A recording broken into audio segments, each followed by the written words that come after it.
first summoning Harry was 4 years old when he summoned his mother. He did not know he was doing it. He was in the cupboard under the stairs, the cupboard that was his bedroom, his world, the dark space that the Dursleys allocated to the child they did not want. It was November. It was cold.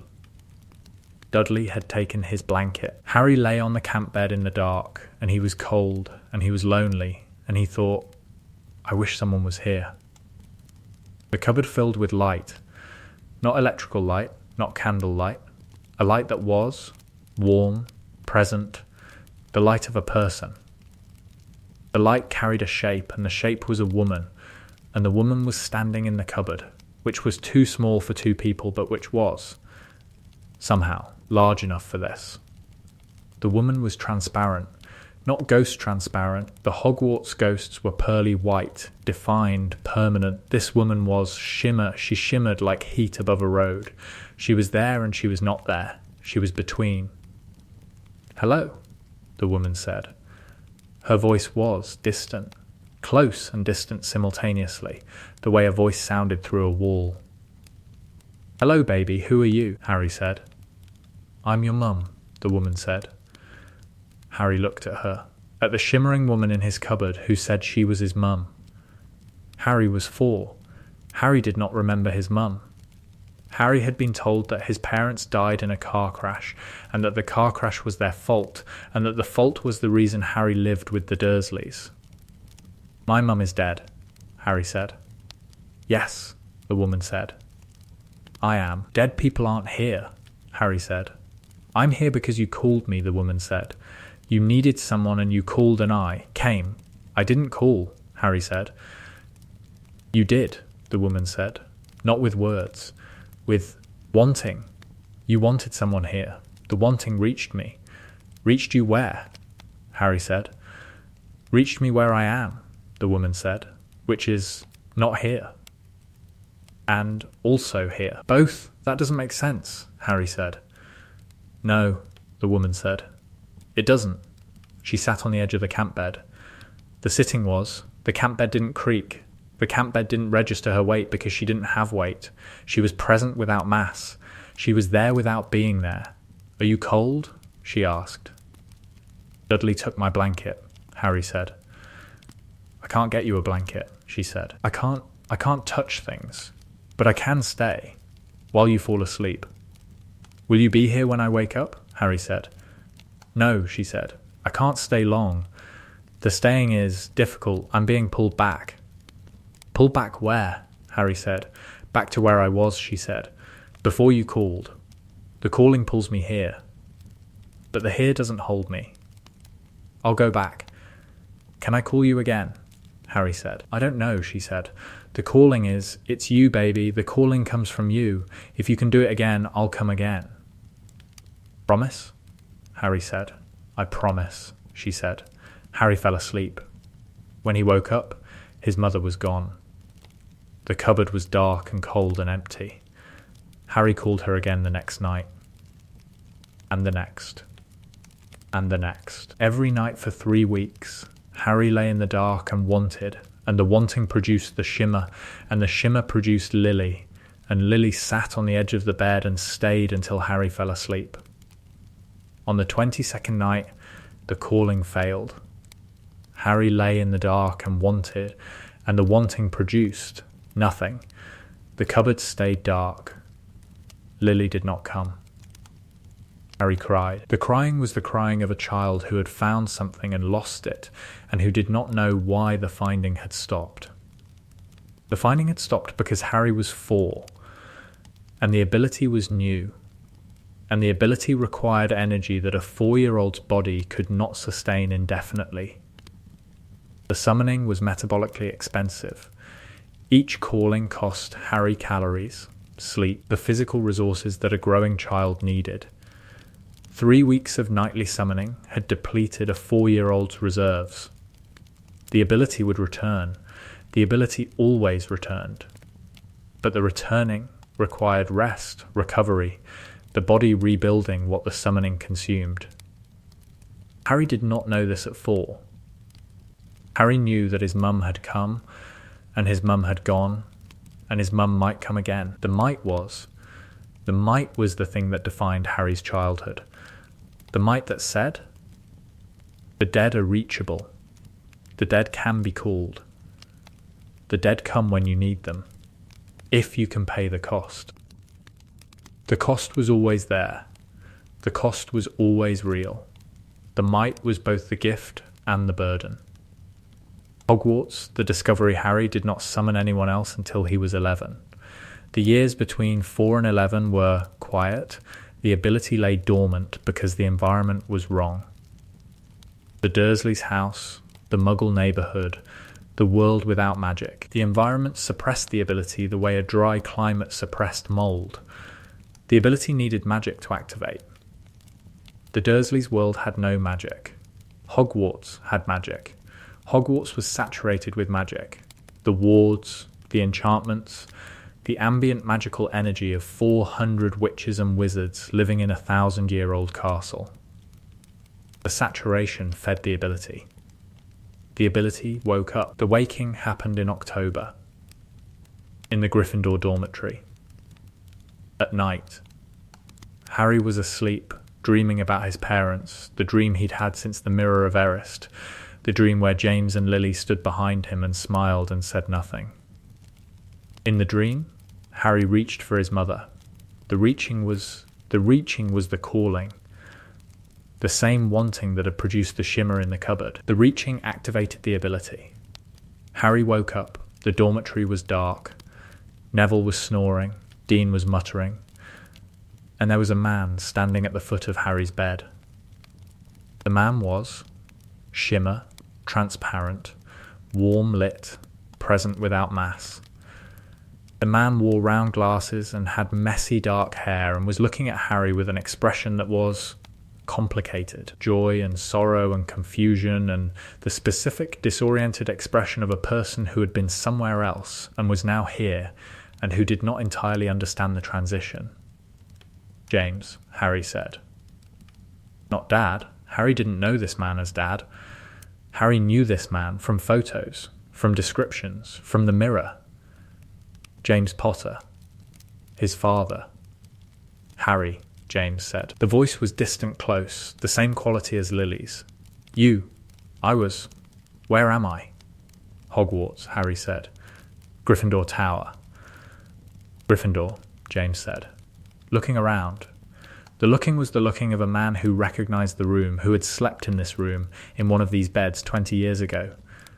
Harry, what did you do? I didn't do anything, Harry said. You called me, James said. The way you called your mother. When you were small. She told me you called her. In the dark place. The cupboard, Harry said. The cupboard, James repeated. And the repetition carried. Anger, not at Harry. At the cupboard. At the dark place where his son slept and called for his dead mother because the dark place was all he had. I'm at Hogwarts now, Harry said. I'm fine. You're calling the dead, James said. You're 11 and you're calling the dead. That is not fine. I didn't mean to call you, Harry said. I was dreaming. I dreamed about you and Mum and I reached for you. In the dream. The reaching is the calling, James said. The reaching pulls us. From where we are. The pulling is. James stopped. The stopping was visible. The shimmer flickered, the way a candle flickered in wind. The pulling is painful. Painful, Harry said. Being called back is. It's like being born backwards, James said. The going forward was. The dying was. The dying was a transition. Difficult but directional. Being called back reverses the direction. The reversing hurts. I'm hurting you by calling you, Harry said. The hurt fades, James said. Once I'm here, the hurt fades. But the calling itself is, Harry, you need to understand, calling the dead is not a gift. This is I don't know what this is. Lily and I discussed it. After the cupboard. We discussed it where we are. Where are you? Harry said. I can't tell you that, James said. Can't or won't, Harry said. Can't, James said. The knowledge of where the dead are is the knowledge doesn't translate. The words don't exist in living language. The where is beyond language. Beyond language, Harry said. Beyond everything you know, James said. But, Harry, listen, the calling. You need to talk to Dumbledore. About what? About everything, James said. About the calling. About what you can do. Dumbledore will. Dumbledore may understand. And if he doesn't? Harry said. Then we're all in trouble, James said. And flickered. And faded. And was gone. Harry sat in the dark, in Gryffindor Tower, 11 years old, having just spoken to his dead father, who had told him that the ability to summon the dead was painful for the dead, and that Dumbledore needed to know, and that the knowledge of the afterlife was beyond language. Harry told Dumbledore the next morning. Dumbledore's response, you summoned your father, Dumbledore said. In the office, with the instruments and the phoenix and the careful, calculated calm that Dumbledore maintained when the information was significant. He appeared, Harry said, at the foot of my bed. Describe the appearance, Dumbledore said. Shimmery, Harry said, like heat above a road. Transparent, but present. He was there. Not like a ghost. Ghosts are solid. He was. Between life and death, Dumbledore said. He said the calling pulls him back, Harry said, from wherever the dead are. He said it hurts. Hurts, Dumbledore said. Like being born backwards, Harry said. His words. Dumbledore was quiet. The quiet lasted 30 seconds, long enough for Harry to understand that this quiet was not the pause of a person thinking, but the silence of a person confronting something he had not expected. I have studied death for many years, Dumbledore said. I have encountered ghosts, the imprints that some wizards leave behind. I have encountered inferi, the animated corpses that dark magic produces. I have studied the veil in the Department of Mysteries, the boundary between life and death that the department has attempted to understand for centuries. And, Harry said, and in all my years of study, I have never encountered what you describe, Dumbledore said. The summoning of the actual dead, not their imprint, not their corpse, but their consciousness, their self, their person, recalled from beyond the veil. Nobody has ever done this before, Harry said. The history of magic includes references, Dumbledore said.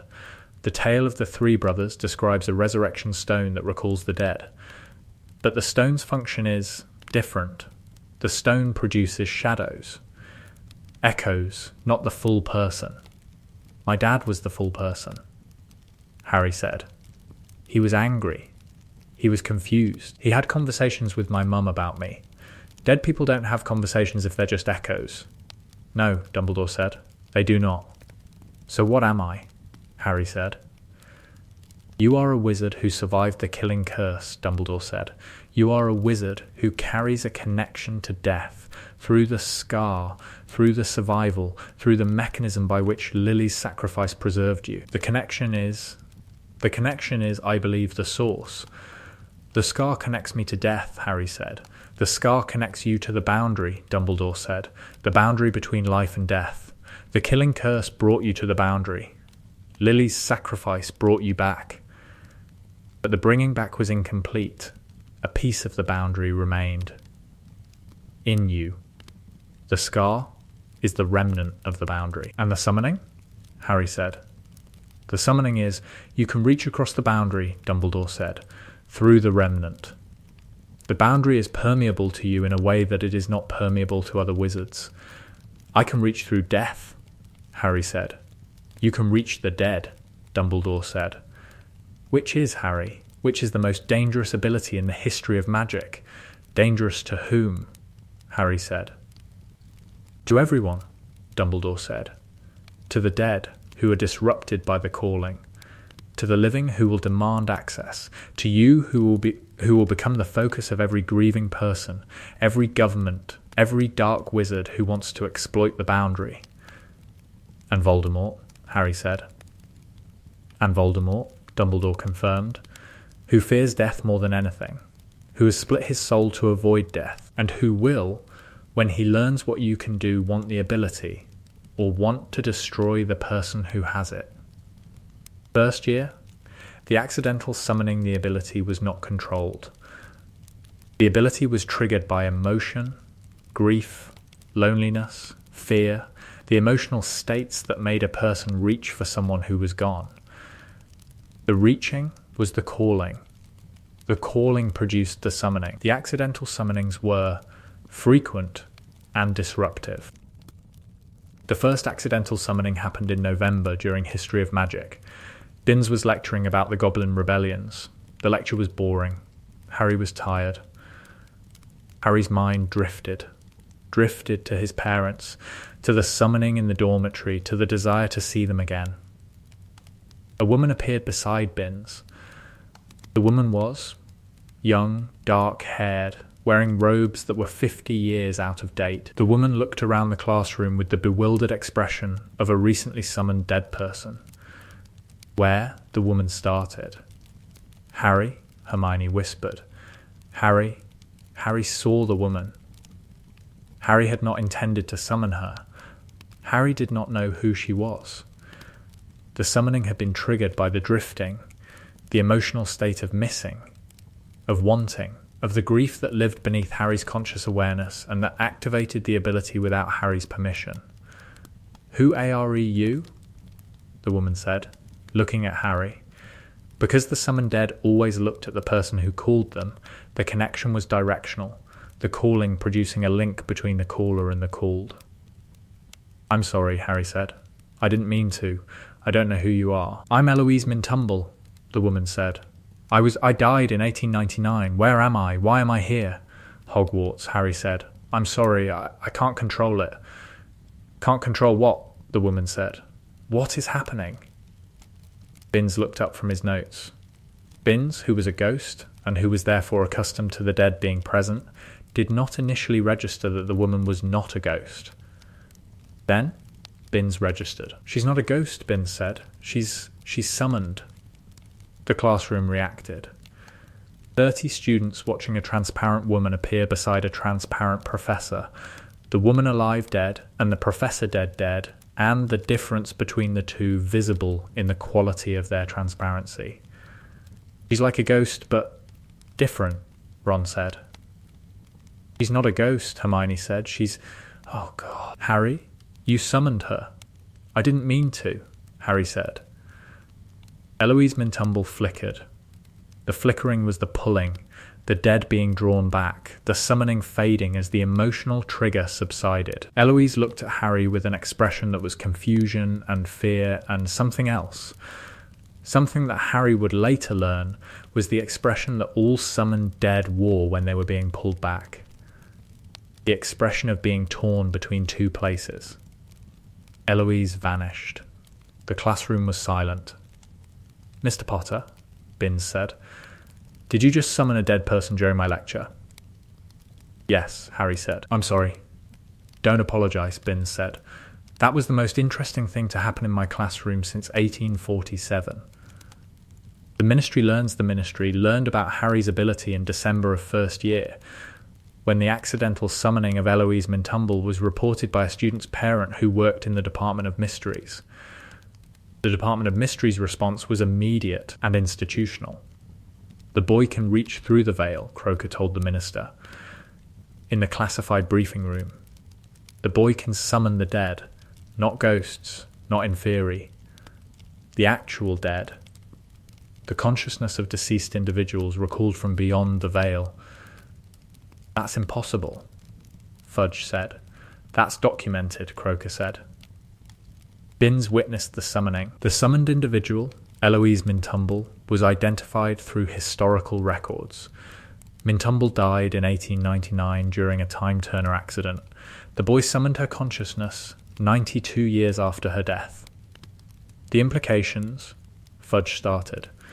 "The implications are that every government, every dark wizard, and every grieving family in the wizarding world will want access to this boy," Croaker said. "The ability to speak with the dead is, Minister. The ability changes everything." "Everything about what?" Fudge said. "Everything about death," Croaker said. "Death is the unknown. The dead are unreachable. Those are the foundational assumptions of the magical world. This boy violates both assumptions." "What do we do?" Fudge said. "We classify him," Croaker said. "The ability is classified at the highest level. The information does not leave this room." "And if it does?" Fudge said. "If it does," Croaker said, "then every person who has ever lost someone they love will know that a boy at Hogwarts can bring them back. And the boy will never have a moment's peace for the rest of his life." The classification held for approximately 4 months. The classification failed in April, when a second-year Hufflepuff witnessed Harry accidentally summon a man in the corridor and told her parents, who told their friends, who told the Daily Prophet.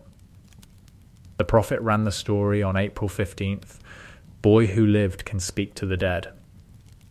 The letters started the next day. The letters were from everyone: parents who had lost children, children who had lost parents, wives who had lost husbands, husbands who had lost wives. The letters said, "Please."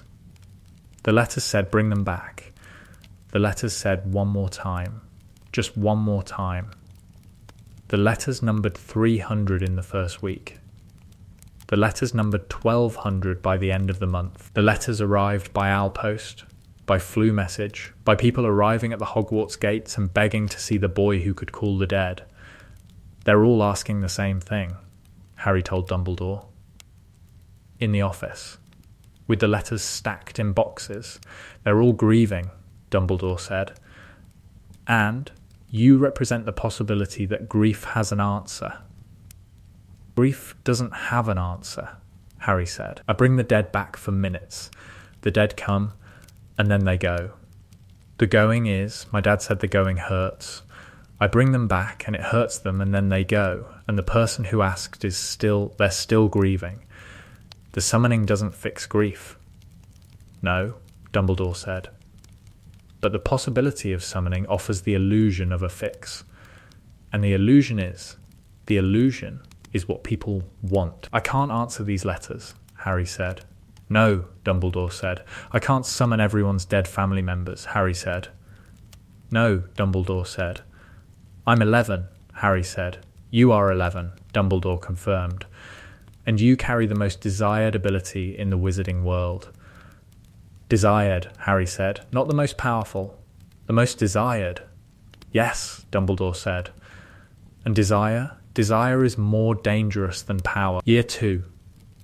Learning Control Harry spent second year learning control. The learning was difficult because the ability was emotional, and emotions were not controllable in the way that spells were controllable. Spells required will plus wand plus incantation.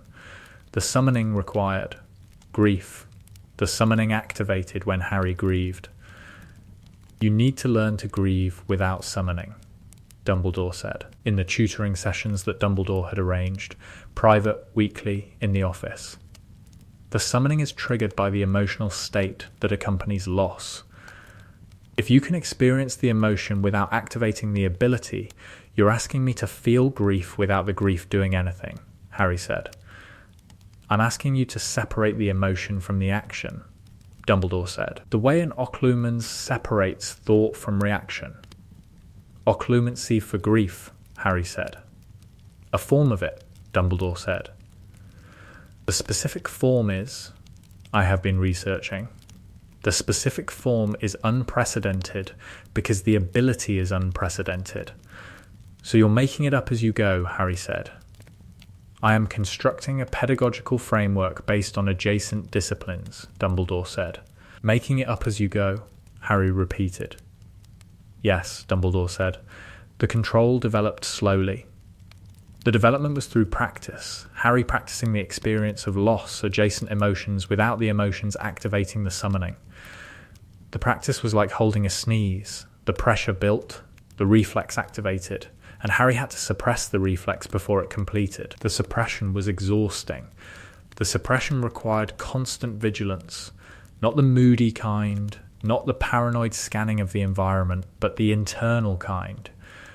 The monitoring of his own emotional state, the awareness of when the grief was approaching the threshold that would trigger a summoning.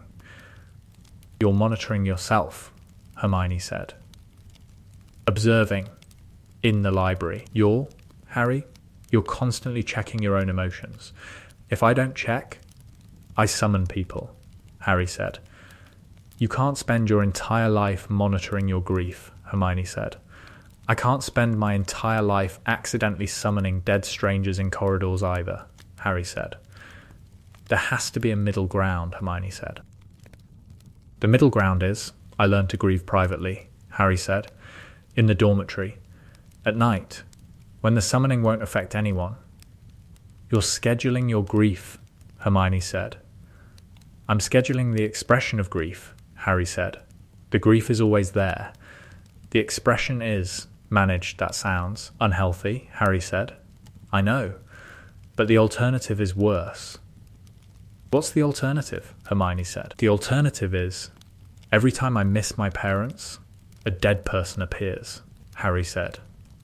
"In class, in the corridor, in the Great Hall at breakfast. The alternative is, I can't be sad without the dead showing up." "When you put it that way," Hermione said, "the scheduling sounds reasonable. The scheduling sounds awful," Harry said.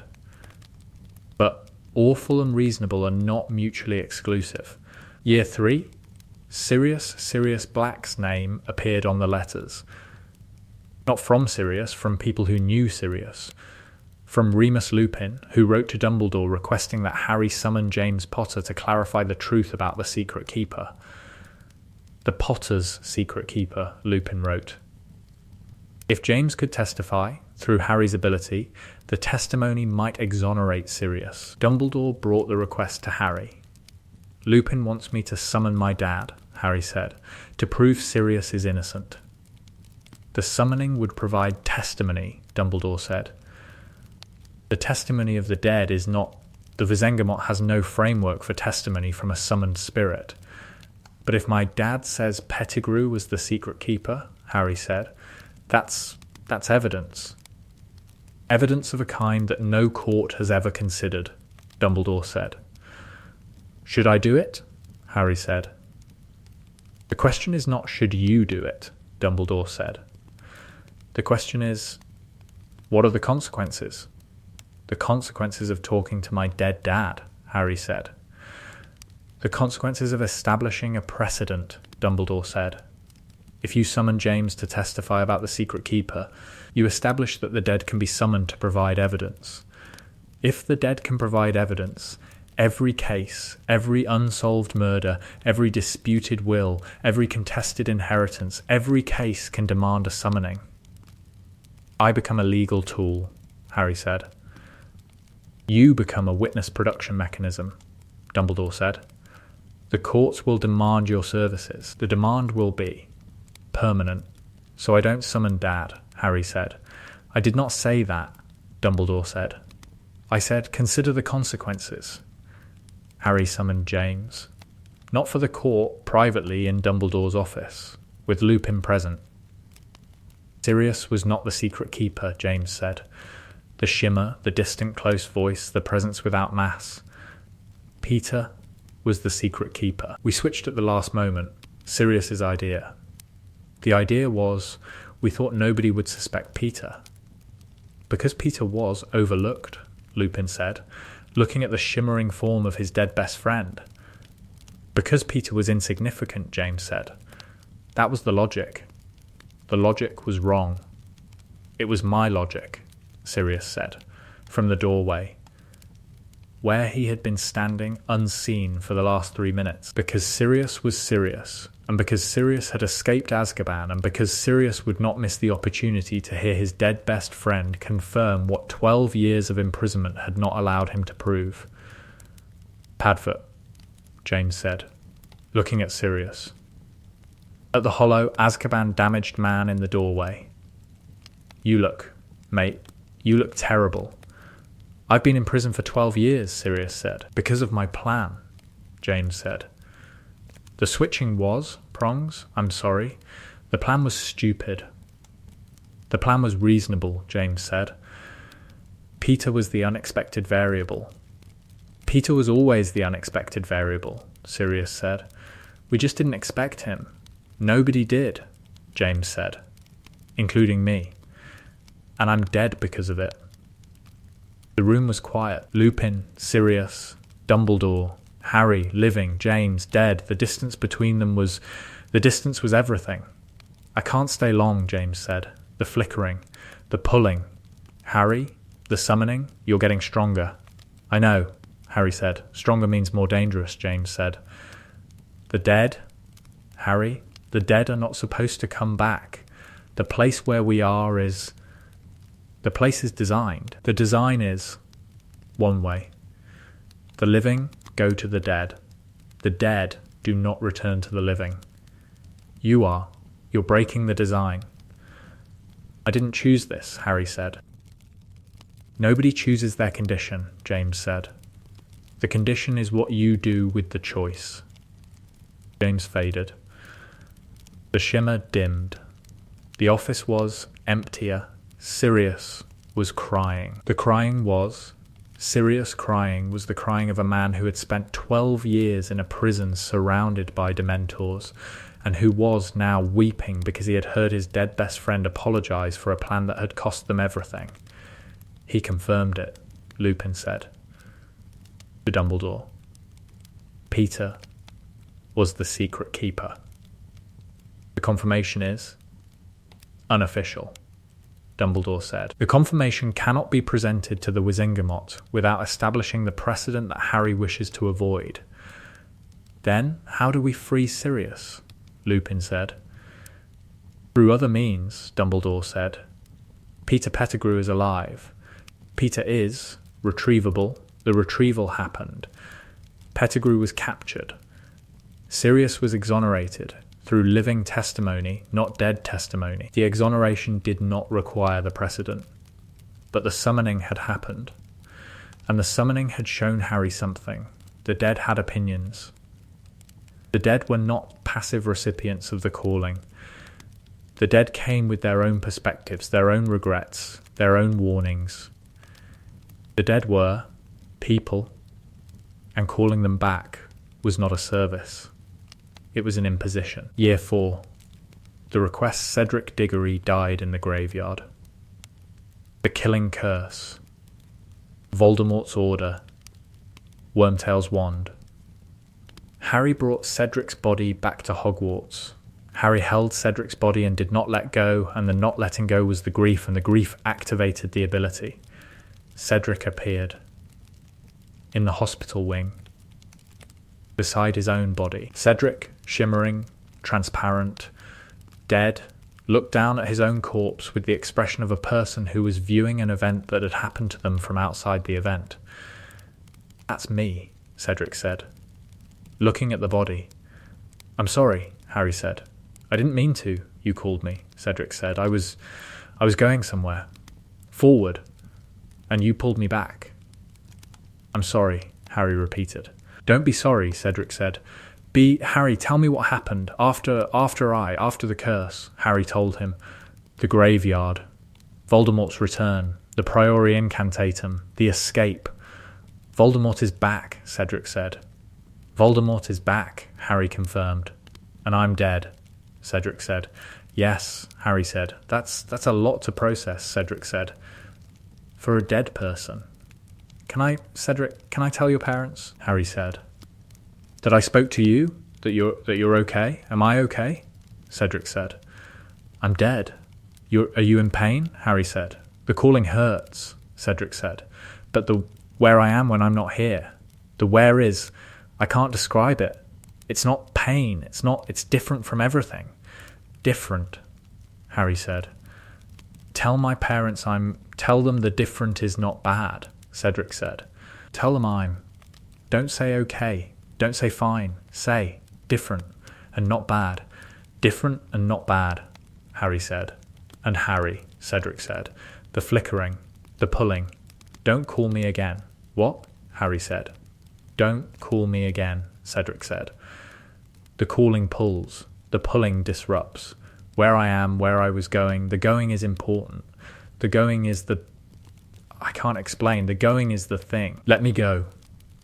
Let you go, Harry said. Let me go, Cedric said. And faded. And was gone. Harry sat in the hospital wing, beside Cedric's body, with the instruction, don't call me again. The instruction from a dead boy who had asked to be left dead, who had asked to continue going wherever the dead went. The instruction was the first time a summoned person had asked Harry not to summon them. The instruction carried a truth that Harry had not fully understood. The dead had agency. The dead had a trajectory. The summoning interrupted the trajectory. The interruption was disruptive. Harry told Cedric's parents, different and not bad. The parents wept. The weeping was the grief of parents who had just learned that their dead son was somewhere that was different and not bad, and who wanted more than that, and who could have more than that, but who had been told by their son, don't call me again. He doesn't want to come back, Amos Diggory said. He wants to keep going, Harry said. Going where? Amos said. He couldn't say, Harry said. He said the where is beyond language. Beyond language, Amos said. My son is beyond language. Your son is wherever the dead go, Harry said. And the going is important. He asked me to let him go. And will you? Amos said. I will, Harry said. Even if we ask you to call him, Amos said. Even if his mother asks? Even if... He asked me not to, Harry said. And I think the dead should get to decide. The dead don't get to decide, Amos said. The dead are dead. The living decide. Mr. Diggory, Harry said, your son looked at his own body. He stood in the hospital wing and looked at his own corpse, and he told me, don't call me again. He was clear. He was Cedric, the same person. And the person said, let me go. He was 17, Amos said. 17-year-olds don't decide. He was dead, Harry said. And dead people are the only people qualified to decide whether they want to be called back. The sentence was the sentence that defined Harry's approach to the ability for the rest of his life. The dead decide. The dead have agency. The summoning is not a right. The summoning is a request. A request that the dead can refuse. Year 5. The Veil, the Department of Mysteries. The Veil. The chamber where the boundary between life and death was thinnest. Harry entered the Veil chamber during the battle with the Death Eaters, the battle for the prophecy. Sirius was dueling Bellatrix. The duel was going badly. Bellatrix's curse hit Sirius. Sirius fell backward toward the Veil. The falling was slow motion, the way traumatic events were always slow motion. Harry reached. The reaching was the calling, the instinctive, grief-driven, involuntary activation of the ability. Harry reached for Sirius the way he had reached for Lily in the cupboard, with wanting. With the desperate, absolute, I need you here wanting, Sirius fell through the Veil and stopped. Sirius was in the Veil. Through the Veil. On the boundary that separated life from death, the boundary that Harry's ability penetrated, the boundary that was, for Harry, and only for Harry, permeable. Harry's calling held Sirius. On the boundary. Between Harry. Lupin shouted, grabbing Harry. Pulling him away from the Veil. I'm holding him, Harry said. I can feel him, he's on the boundary. I'm holding him. You can't hold him, Lupin said. The Veil is... I'm holding him, Harry said. I can feel him. He's not dead yet. He's between. The way the summoned are between. He's on the boundary and I'm holding him there. The holding was the hardest thing Harry had done. The veil pulled Sirius forward toward death. Harry pulled Sirius back toward life. The two forces were opposed. The opposition was, Harry's body registered the opposition as pressure. Enormous, full body, the pressure of holding something that was trying to fall. "He's going to die if I let go," Harry said. "He's going to die if you don't let go," Lupin said. "The veil, Harry, the veil is the boundary. Nobody comes back from the boundary." "I bring people back from the boundary," Harry said. "That's what I do." "You bring the dead back," Lupin said. "Sirius is not dead yet. He's dying. The dying is different from the dead." "How?" Harry said. "The dead have crossed," Lupin said. "The dead are on the other side. You reach across and pull them back briefly. Sirius is in the boundary. In the transition.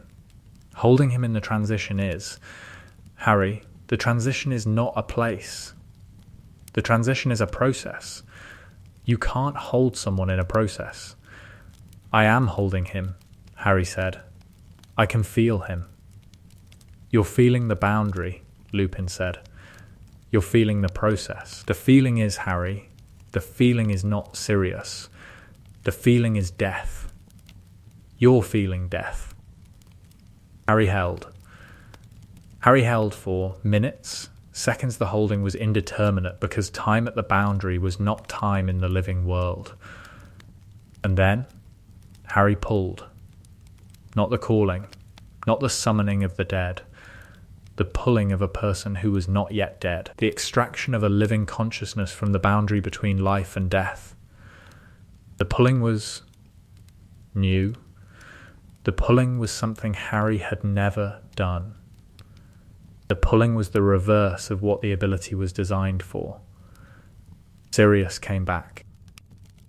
Sirius emerged from the veil, stumbling, gasping, alive, not shimmering, not transparent. Alive, solid, present, Sirius fell on the stone floor of the veil chamber and breathed. The breathing of a person who had been somewhere where breathing was not possible. "He's alive," Lupin said, kneeling beside Sirius.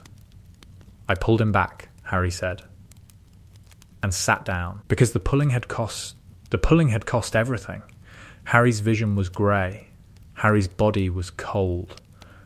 The metabolic cost of pulling a living person back from the boundary was orders of magnitude greater than summoning a dead one. "Harry," Hermione said, catching him. Harry, you're freezing." "The pulling took everything," Harry said. "I need food, sleep. You need a hospital," Hermione said. "I need chocolate," Harry said, and passed out. The veil incident established three things. First, Harry could pull the living back from the boundary, not just summon the dead, rescue the dying. The rescue was more costly, more dangerous, more exhausting than any summoning. But the rescue was possible. Second, the Ministry now knew exactly what Harry could do. The Department of Mysteries had witnessed the veil extraction. The department's response was classified. The department's response was also terrified. Third, Sirius was alive. And the aliveness was the evidence that Harry's ability was not limited to the dead. The boundary was permeable in both directions. The dead could be recalled. The dying could be rescued. The implications were vast. Year 6, the refusals in 6th year, Harry started saying no. The requests had not stopped. The requests had increased. The Prophet article, the word of mouth, the institutional awareness of Harry's ability had produced a constant stream of people asking Harry to summon their dead. "My wife died in March," the man said, at the Hogwarts gates, where he had been waiting since dawn. "She was... Please, just let me talk to her. One more time." "I'm sorry," Harry said. "I can't." "You can," the man said. "You can and you won't." "I can and I'm choosing not to," Harry said. The summoning hurts them," The dead. The calling pulls them back and the pulling is painful. I don't care if it hurts, the man said. I want to talk to her. She might care, Harry said. She's dead, the man said. The dead don't. The dead do care, Harry said. The dead have. The dead are people. They're not objects I can produce on demand. They're people who have crossed a boundary and who are going somewhere and the summoning interrupts their going. One conversation, the man said. 5 minutes. 5 minutes of pulling her back from wherever she's going, Harry said. 5 minutes of interrupting her journey. 5 minutes that she didn't ask for. She would want, maybe, Harry said. Or maybe she'd say what Cedric Diggory said, let me go. Let you go? The man said. She was my wife. She was your wife. Harry said. She is. Wherever the dead are. The two things are both true. And the second truth has priority. Priority, the man said. You're telling me my wife's death has priority over my grief. I'm telling you that her journey has priority over your request, Harry said. The man left. The man was one of approximately 40 people who approached Harry at Hogwarts during 6th year. The approaches were constant. The approaches were the most exhausting thing about the ability. Not the summoning itself, but the refusing. The constant, daily, relentless work of saying no to people who were in pain. You can't keep doing this, Ron said. After a particularly difficult refusal, a mother who had lost a child, who had wept at the gates, who had been escorted away by Hagrid. Doing what? Harry said. Saying no, Ron said. You can't spend your life saying no to people who are, Harry. They're grieving. I know they're grieving, Harry said. Then why? Because the dead asked me not to, Harry said. My dad asked me to be careful. Cedric asked me not to call him again. Every summoned person I've spoken to has said some version of the calling disrupts. The going is important. Let us go. So you're following the dead's instructions, Ron said. I'm respecting the dead's wishes, Harry said. And the living's wishes? Ron said. The living's wishes are valid, Harry said. The living's wishes are also selfish. Selfish, Ron said. Wanting someone back is selfish, Harry said. Not bad selfish. Human selfish. The wanting is natural. The wanting is, I understand the wanting. I want my parents. I want them every day. But wanting them doesn't give me the right to pull them back. Even though you could, Ron said. Especially because I could, Harry said. That's a terrible thing to be able to do, Ron said. Having the ability and choosing not to use it. The choosing is the only thing I control, Harry said. The ability is mine. I didn't choose it. The ability is the condition. The choosing to use it or not, that's me. Year 7, Voldemort and the dead Voldemort learned about Harry's ability in 7th year. Voldemort's response was predictable. Voldemort, who feared death more than anything, who had split his soul to avoid death, who had built his entire existence around the principle that death was the enemy, Voldemort wanted the ability. The boy can summon the dead, Voldemort said, to his Death Eaters at Malfoy Manor. The boy can reach through the boundary. The boy can bring them back. Temporarily, Snape said. Because Snape was present, and because Snape's role required providing accurate information regardless of the audience. Temporarily is sufficient, Voldemort said. Temporarily proves the boundary is permeable. Permeability can be expanded. The boy's ability is the key to the boundary. The boy will not cooperate, Snape said. The boy will not need to cooperate, Voldemort said. The ability can be studied. The mechanism can be understood. The understanding can be replicated. The mechanism is unique to Potter, Snape said. The mechanism derives from the killing curse's rebounding, from the scar, the survival, the connection to death that the survival produced. Then, the mechanism can be reproduced. Voldemort said. The killing curse can be applied to another subject. The survival can be engineered. You're proposing to curse someone with the killing curse and then revive them, Snape said. To reproduce the scar effect. I'm proposing to create what Potter is, Voldemort said. Potter is a statistical anomaly, Snape said. Potter survived because of Lily Potter's sacrifice. The sacrifice was unique. The sacrifice cannot be reproduced because the sacrifice requires a specific set of conditions that cannot is a word for people without ambition, Voldemort said. I will find the mechanism. I will replicate it. I will have the boundary. Voldemort's pursuit of Harry's ability added a dimension to the war that the war had not previously had. The pursuit was not just about the prophecy. The pursuit was about death itself. Voldemort wanted Harry not just to kill him, but to study him, to understand the mechanism by which a living wizard reached through the boundary between life and death. He doesn't want me dead, Harry told Dumbledore. He wants me alive. He wants to study me. Voldemort wants to understand your connection to death, Dumbledore said. Voldemort wants to use that understanding to make death optional. Death is not optional, Harry said.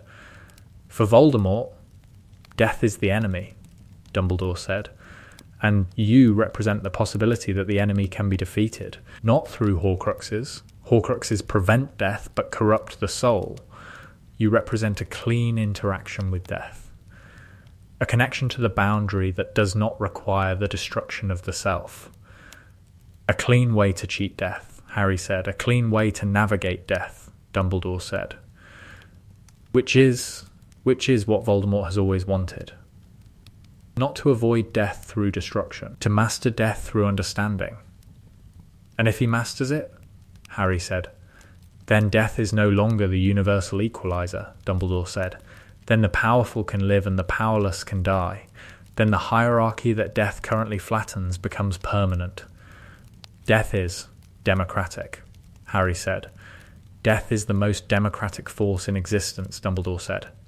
Everyone dies. The removal of that universality would change everything. The forest walk. Speaking to the dead Harry, walked into the forest. The resurrection stone. The parents. The godfather. Lupin. But in this timeline, the stone was redundant.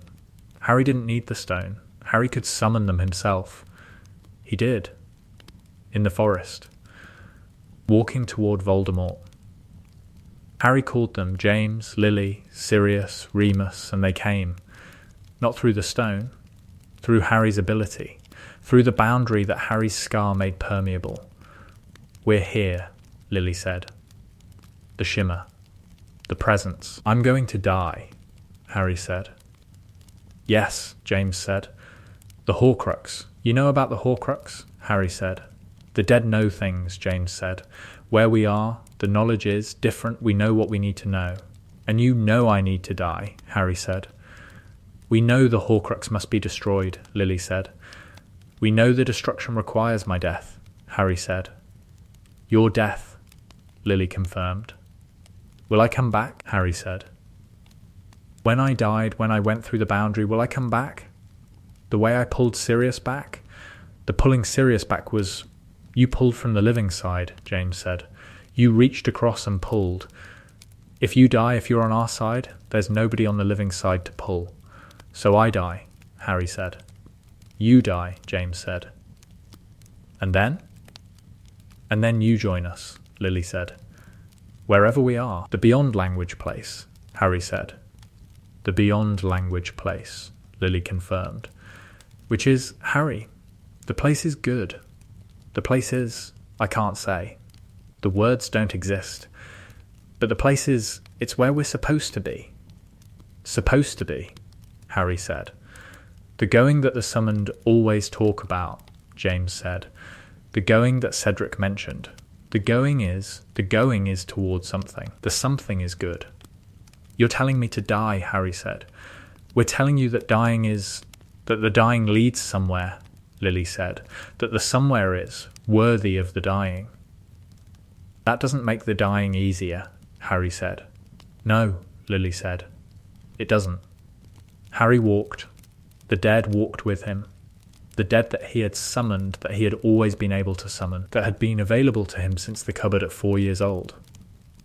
He reached the clearing. Voldemort was there. Harry Potter, Voldemort said. The boy who lived. Harry let the dead go. Let them fade, let them return to the beyond language place. The letting go was the choice that defined the ability. The choice to call and the choice to release. The choice to hold and the choice to let go. Kill me, Harry told Voldemort. The killing curse hit Harry. Harry died and came back. The coming back was, not through the ability, not through the summoning. Harry came back because the Horcrux was destroyed, and because the protection still held, and because Harry, at the boundary, chose to return. The choosing was, the boundary gave Harry the choice. The boundary said, you can go forward, toward the beyond language place, toward your parents and Sirius and Remus and the somewhere that is worthy of the dying. Or you can go back. Harry went back. Because the war was not over. Because his friends were fighting. Because the choosing to go back was... The choosing was the last summoning. The summoning of himself. The calling of his own life back from the boundary. Harry returned. Harry fought. Voldemort died. The war ended. After the war, Harry Potter at 30 did not summon the dead.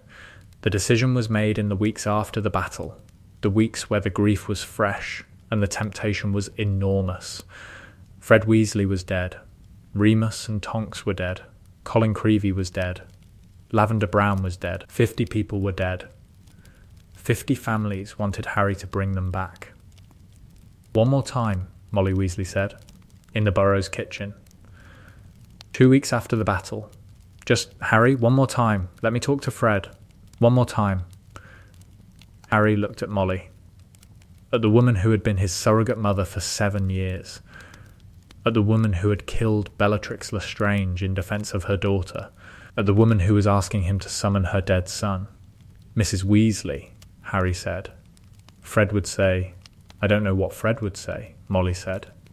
That's the point. I don't know, because he's dead. And you can let me ask him. Fred would say, let me go, Harry said. You don't know that, Molly said. Every summoned person I've spoken to has said some version of that, Harry said. The going is important. The going leads somewhere. The pulling back disrupts the going. Maybe Fred is different, Molly said. Maybe, Harry said. Or maybe he'd say, tell Mum I'm fine. Tell Mum the different is not bad.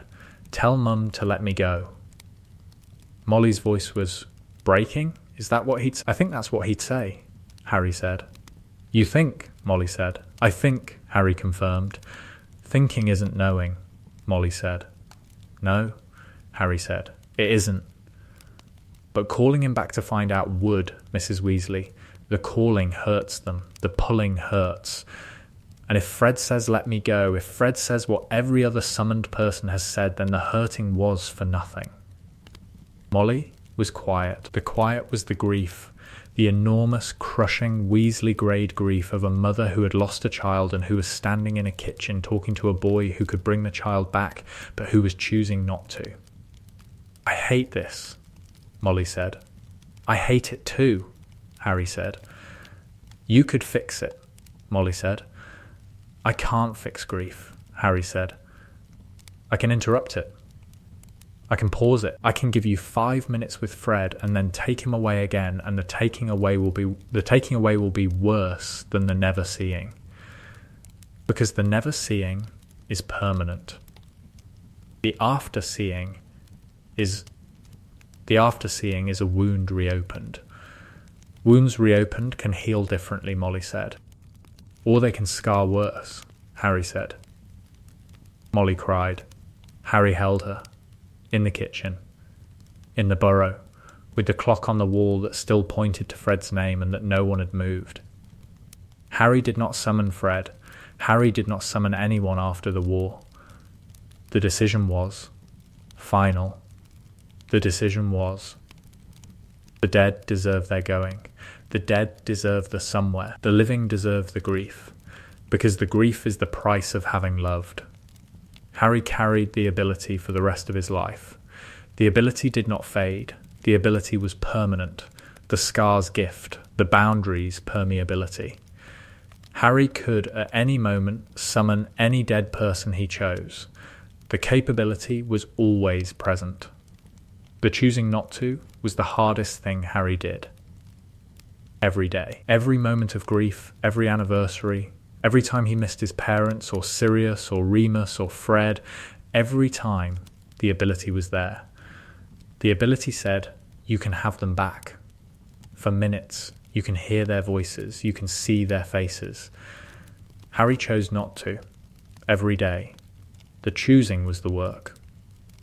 20 years later, James Sirius Harry's son, James Sirius, was 11 when he asked, "Can you summon Grandad?" James said. At the kitchen table, doing homework. "Which Grandad?" Harry said. Knowing the answer, "Your dad," James said.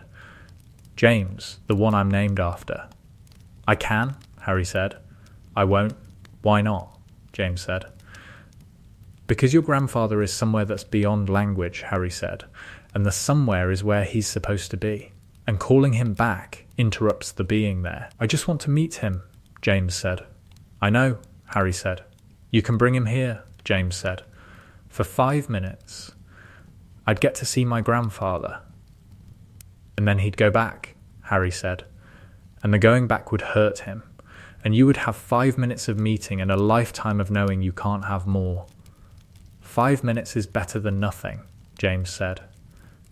5 minutes is worse than nothing, Harry said, because nothing is permanent. 5 minutes is a taste of something you can never have. The taste makes the never having worse. "How do you know?" James said. "Because I had 5 minutes with my parents," Harry said, "at 4 years old. In a cupboard.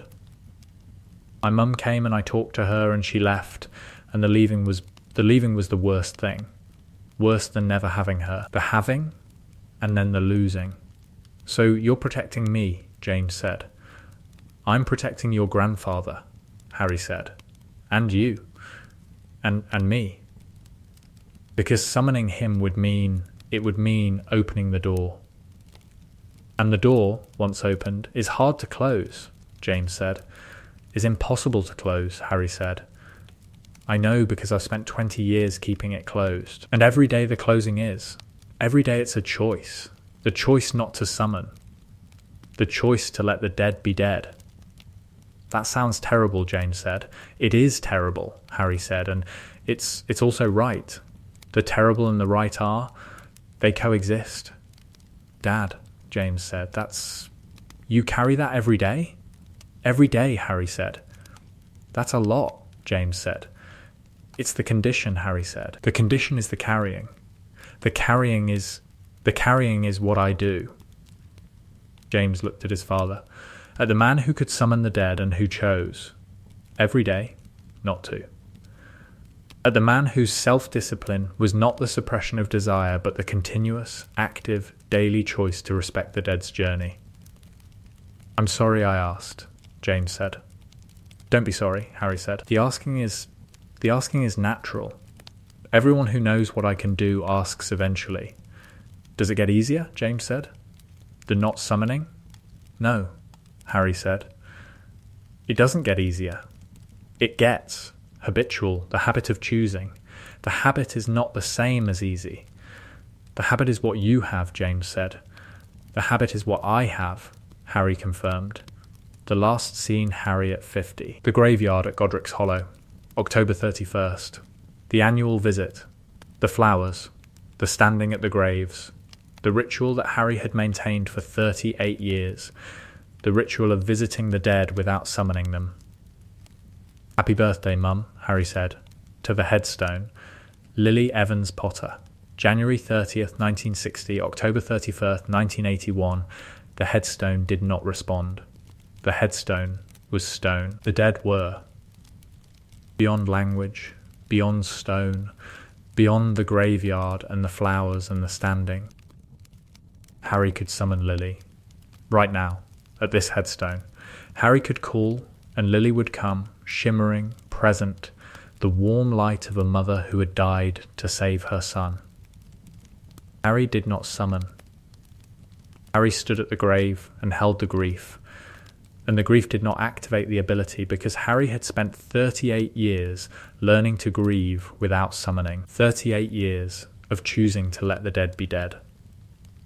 The choosing was not a victory, the choosing was not a resolution. The choosing was the daily work of a person who had a door in his soul that opened onto death and who kept the door closed, because the closed was right, terrible and right. The graveyard was quiet. The October wind blew. The flowers lay on the stone. Harry stood at the grave and missed his mother and did not bring her back. The not bringing back was the hardest thing he did. Every day. Every time. The condition was the carrying. The carrying was the choosing. The choosing was enough. It had to be enough. Let us know what you'd like to see next. More Scenes Year 1, Nearly Headless Nick's reaction. Nearly Headless Nick was the first ghost to understand what Harry was doing. The understanding came in December of first year, when Nick encountered Harry in the corridor immediately after an accidental summoning. Harry had inadvertently summoned a medieval monk while feeling homesick near the History of Magic classroom. That was not a ghost, Nick said, looking at the space where the monk had been. That was, Mr. Potter, that was the dead. It was a dead monk, Harry said. I didn't mean to. A dead monk who was not a ghost, Nick said. Ghosts are imprints, echoes. We choose to stay. We choose to leave a mark of ourselves when we die. What you just produced was not an imprint. What you just produced was the actual person. The actual person, Harry confirmed. Do you understand what that means? Nick said. It means I accidentally summoned a monk, Harry said. It means you can bring back the actual dead, Nick said. Not echoes, not imprints, the real person. The consciousness that leaves when the living die, the part that goes through. You can bring that back. I know, Harry said. I've been doing it since I was 4. Since you were 4, Nick said. And the saying was delivered with the particular horror of a ghost, a being that had chosen to stay behind, that had chosen the echo over the going through, that had chosen to remain as an imprint rather than continue the journey. Nick had made that choice 500 years ago. Nick had chosen to stay because Nick was afraid of what came after. And here was a boy who could bring back the people who had gone through. The people who went through, Nick said. The people who did the going, where I was afraid to go. You can bring them back. Yes, Harry said. What do they say? Nick said. About where they are, about the through. They say it's beyond language, Harry said. They say the going is important. They say it's different and not bad. Different and not bad, Nick repeated.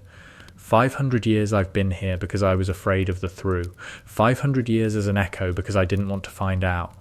And the answer is different and not bad. That's what they say, Harry said. Different and not bad, Nick said again. Quietly to himself.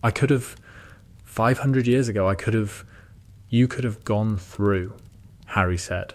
And the through is not bad, Nick said. I can't promise that, Harry said. I can only say what the summoned told me. The summoned were there, Nick said. The summoned were in the through. If they say not bad, if they say the going is important, then the going is... You could still go, Harry said. Nick looked at Harry, at the 11-year-old who had just told a 500-year-old ghost that it was not too late to die properly. I've been here for 5 centuries, Nick said. I've been an echo for 5 centuries. I've watched the living live and the dying die, and I've stayed, because the staying was safer than the through. Safety and living are different things, Harry said. You sound like Dumbledore, Nick said. I sound like my dad, Harry said. Who went through? And who told me the through is somewhere? Nick did not respond immediately. Nick was the processing of a ghost, which was not the same as the processing of a living person, because ghosts were echoes, and echoes processed differently. Echoes processed slowly. Echoes processed through repetition. I need to think about this, Nick said. Take your time, Harry said. You've got a while. I've got forever, Nick said, which is exactly the problem. Year 1. Snape's response to Harry's ability was the response that defined Snape, bitter, prejudiced, and informed by a grief that Snape would not acknowledge. The boy can summon the dead, Snape said. To Dumbledore. December, the boy can summon the dead, Dumbledore confirmed. And the dead include anyone? Snape said. Anyone who has died, Dumbledore said. Including Lily, Snape said. The name delivered flatly. The flatness was the control, the Snape control, the 20 years of carrying a torch control that kept the name at speaking volume rather than screaming volume. Including Lily, Dumbledore confirmed. And the boy has summoned her, Snape said. When he was 4, Dumbledore said, in the cupboard at the Dursleys. The cupboard, Snape said. The word carrying the weight of the thing Snape would not say. The cupboard where the child of the woman Snape loved had been kept by the people Snape had not stopped from keeping him. The boy will not summon Lily again, Dumbledore said. The boy is developing a principle. The dead deserve their journey. Their journey, Snape said. The dead have reported, through Harry's summonings, that death is a transition to somewhere, Dumbledore said. The somewhere is described as different and not bad. The summoning interrupts the journey. Different and not bad, Snape said. Lily is different and not bad. Lily is wherever the dead go, Dumbledore said.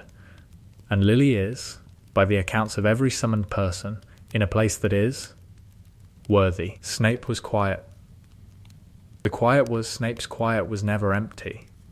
Snape's quiet was full of the thing that Snape carried, the thing that drove every decision and every bitterness and every act of loyalty that Snape performed in Lily's name. I want to speak to her, Snape said. You want Harry to summon Lily, Dumbledore said. I want to speak to her, Snape repeated. Once, one conversation. To say what? Dumbledore said. To say what I should have said, Snape said. Severus, Dumbledore said. The things you should have said are the things that Lily deserves to hear, and the hearing requires pulling her back from wherever she is. The pulling hurts. I am aware of the cost, Snape said. You are aware of the cost to Lily, Dumbledore said. Are you also aware of the cost to yourself? Speaking to Lily will not, Severus, speaking to Lily will not resolve the grief. Speaking to Lily will reopen the wound. The wound has never closed, Snape said. The wound has scarred, Dumbledore said. Scars are not closed wounds. Scars are wounds that have stopped bleeding. Speaking to Lily will remove the scar. Perhaps the scar should be removed, Snape said. Perhaps, Dumbledore said. Or perhaps the scar is the thing that holds you together. Snape did not ask Harry. Snape carried the wanting to speak to Lily, the wanting that was the core of Snape's existence, for 6 more years without acting on it. The carrying was Snape's discipline. The discipline was Snape's love. The love was the thing that made Snape dangerous and loyal and bitter and human. Year 2, the diaries influenced Tom Riddle's diary tried to exploit Harry's ability. The exploitation was strategic. Riddle's fragment, preserved in the diary, was not dead. The fragment was between. The fragment existed on the boundary that Harry's ability penetrated. I can feel the diary, Harry told Hermione, when the diary was found. When the diary's influence was identified. The diary is alive. Not alive the way people are alive. Alive the way the boundary is alive. The diary is a piece of someone stuck in the boundary. A Horcrux, Hermione said, much later. When the word was available. A person's soul stuck in the between, Harry said. I can feel it. The fragment it's like the summoned. Shimmering. Present, not present. Between. Can you summon it? Hermione said. I can feel it, Harry said. Summoning requires the summoned have to be on the other side. Through the boundary. The diary's fragment is in the boundary. Stuck in the transition, Hermione said. Stuck because the fragment was never supposed to be separated, Harry said. Souls go through hole. The diary's fragment was torn off. The tearing stuck it. And Voldemort's other Horcruxes, Hermione said. Other fragments, Harry said. Other pieces stuck in the boundary.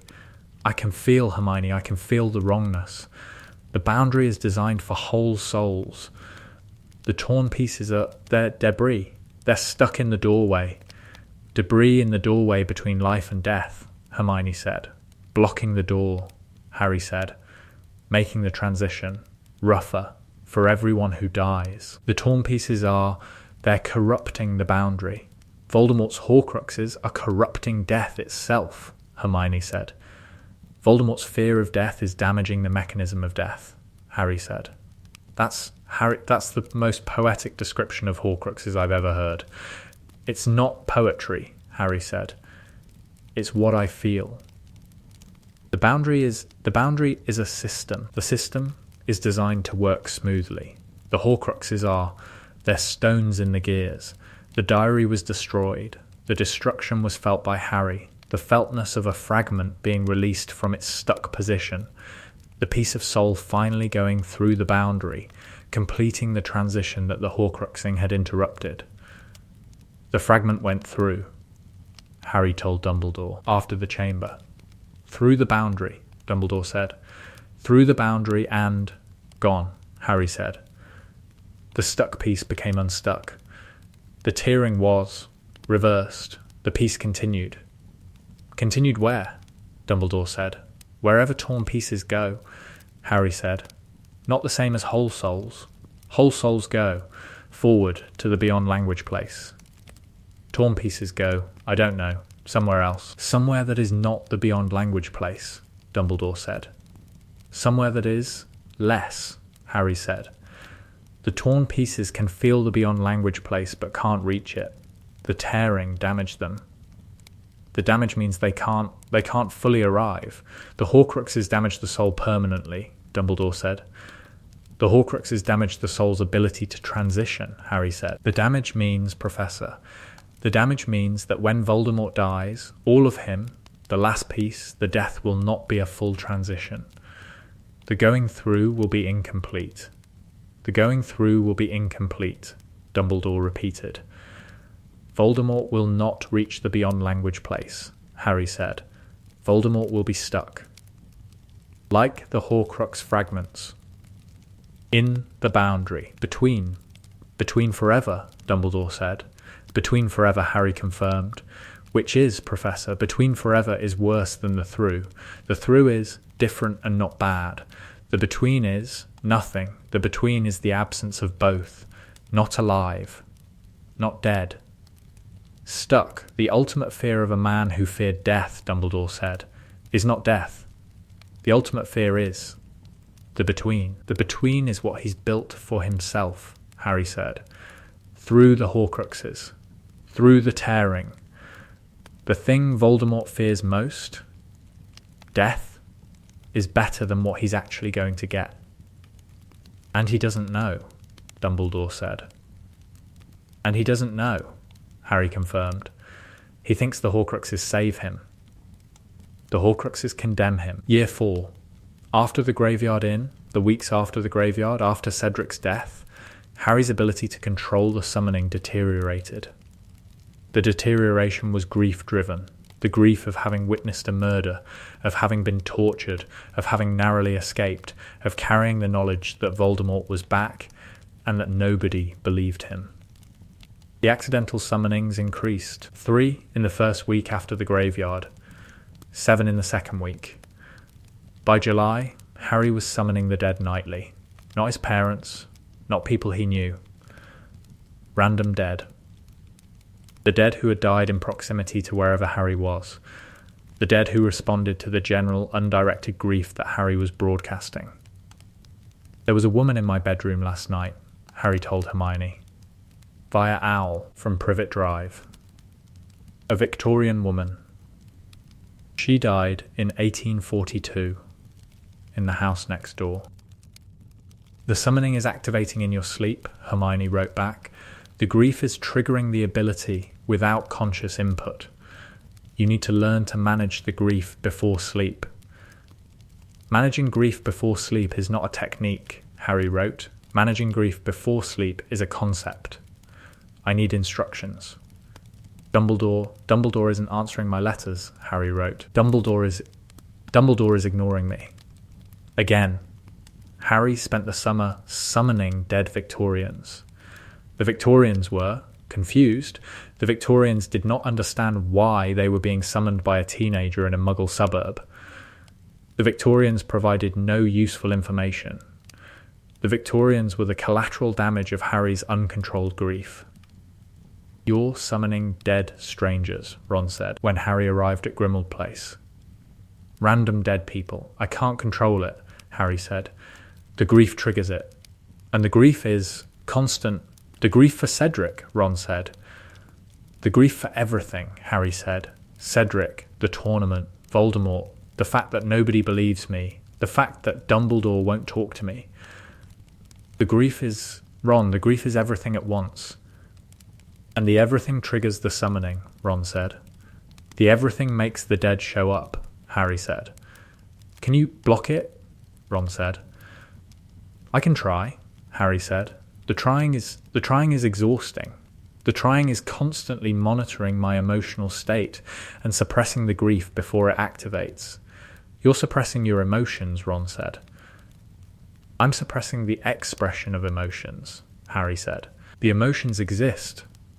The expression is managed." "That sounds unhealthy," Harry said.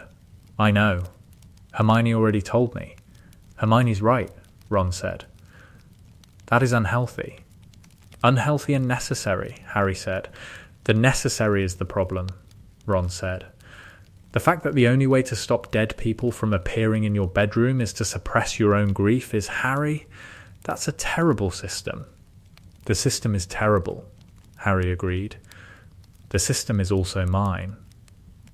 Year 5. Luna Lovegood understood Harry's ability better than anyone else at Hogwarts. Luna understood because Luna had lost her mother, and because Luna in her own way had spent her childhood doing what Harry did, reaching for the dead. "You can see them," Luna said. In the corridor, casually, the way Luna said everything, as though the extraordinary were ordinary and the ordinary were extraordinary. "See whom?" Harry said. "The people who aren't here," Luna said. "The ones who went through." "I can summon them," Harry said. "I don't see them normally." "But you feel them," Luna said. "The way I feel my mother. The feeling that they're close. Just behind something." "Behind the boundary," Harry said. "Behind the curtain," Luna said. "That's how I think of it. A curtain. The dead are behind the curtain. Most people can't pull the curtain back." "You can, Luna," Harry said. "You want me to summon your mother?" "No," Luna said. "No?" Harry said. "Most people asked. Everyone asked eventually. My mother went through the curtain 9 years ago," Luna said. "She's been going wherever the going leads for 9 years. Pulling her back would be like waking someone from a 9-year sleep. The disorientation would be enormous." "You don't want to talk to her?" Harry said. "I want to talk to her every day," Luna said. But wanting to talk to someone and pulling them out of a 9-year journey are, the wanting is mine. The journey is hers. Her journey, Harry said. Her journey, Luna confirmed. Which I don't own, which I miss, which I respect. Luna, Harry said. That's very mature, it's very logical, Luna said. The logic of grief.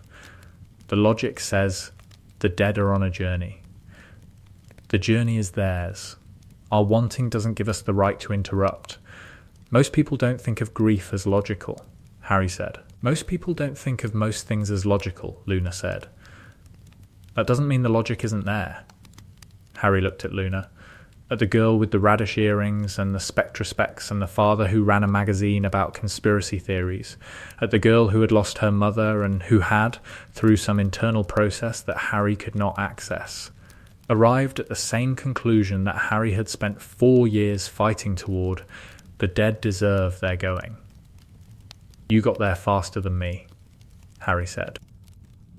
I had fewer people trying to use me, Luna said. Nobody asks me to summon the dead. The pressure helps clarity. The pressure obscures clarity, Harry said.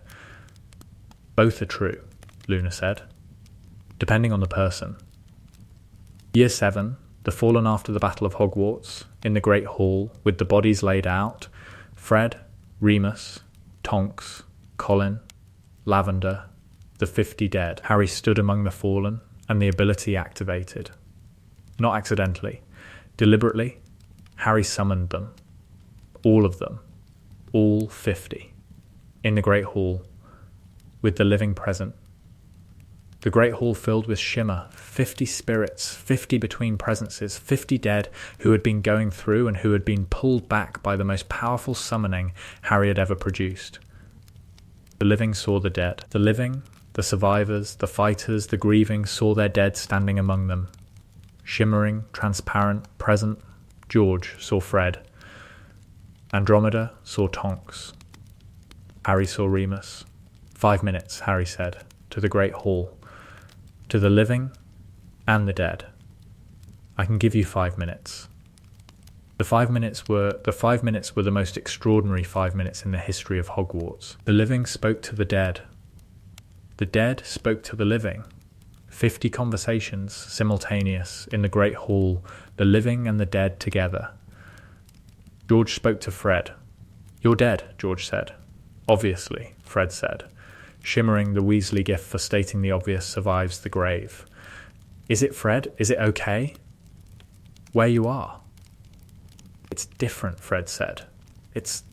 George, I can't explain it. The words don't work. Try, George said. It's like, imagine the best joke you've ever heard.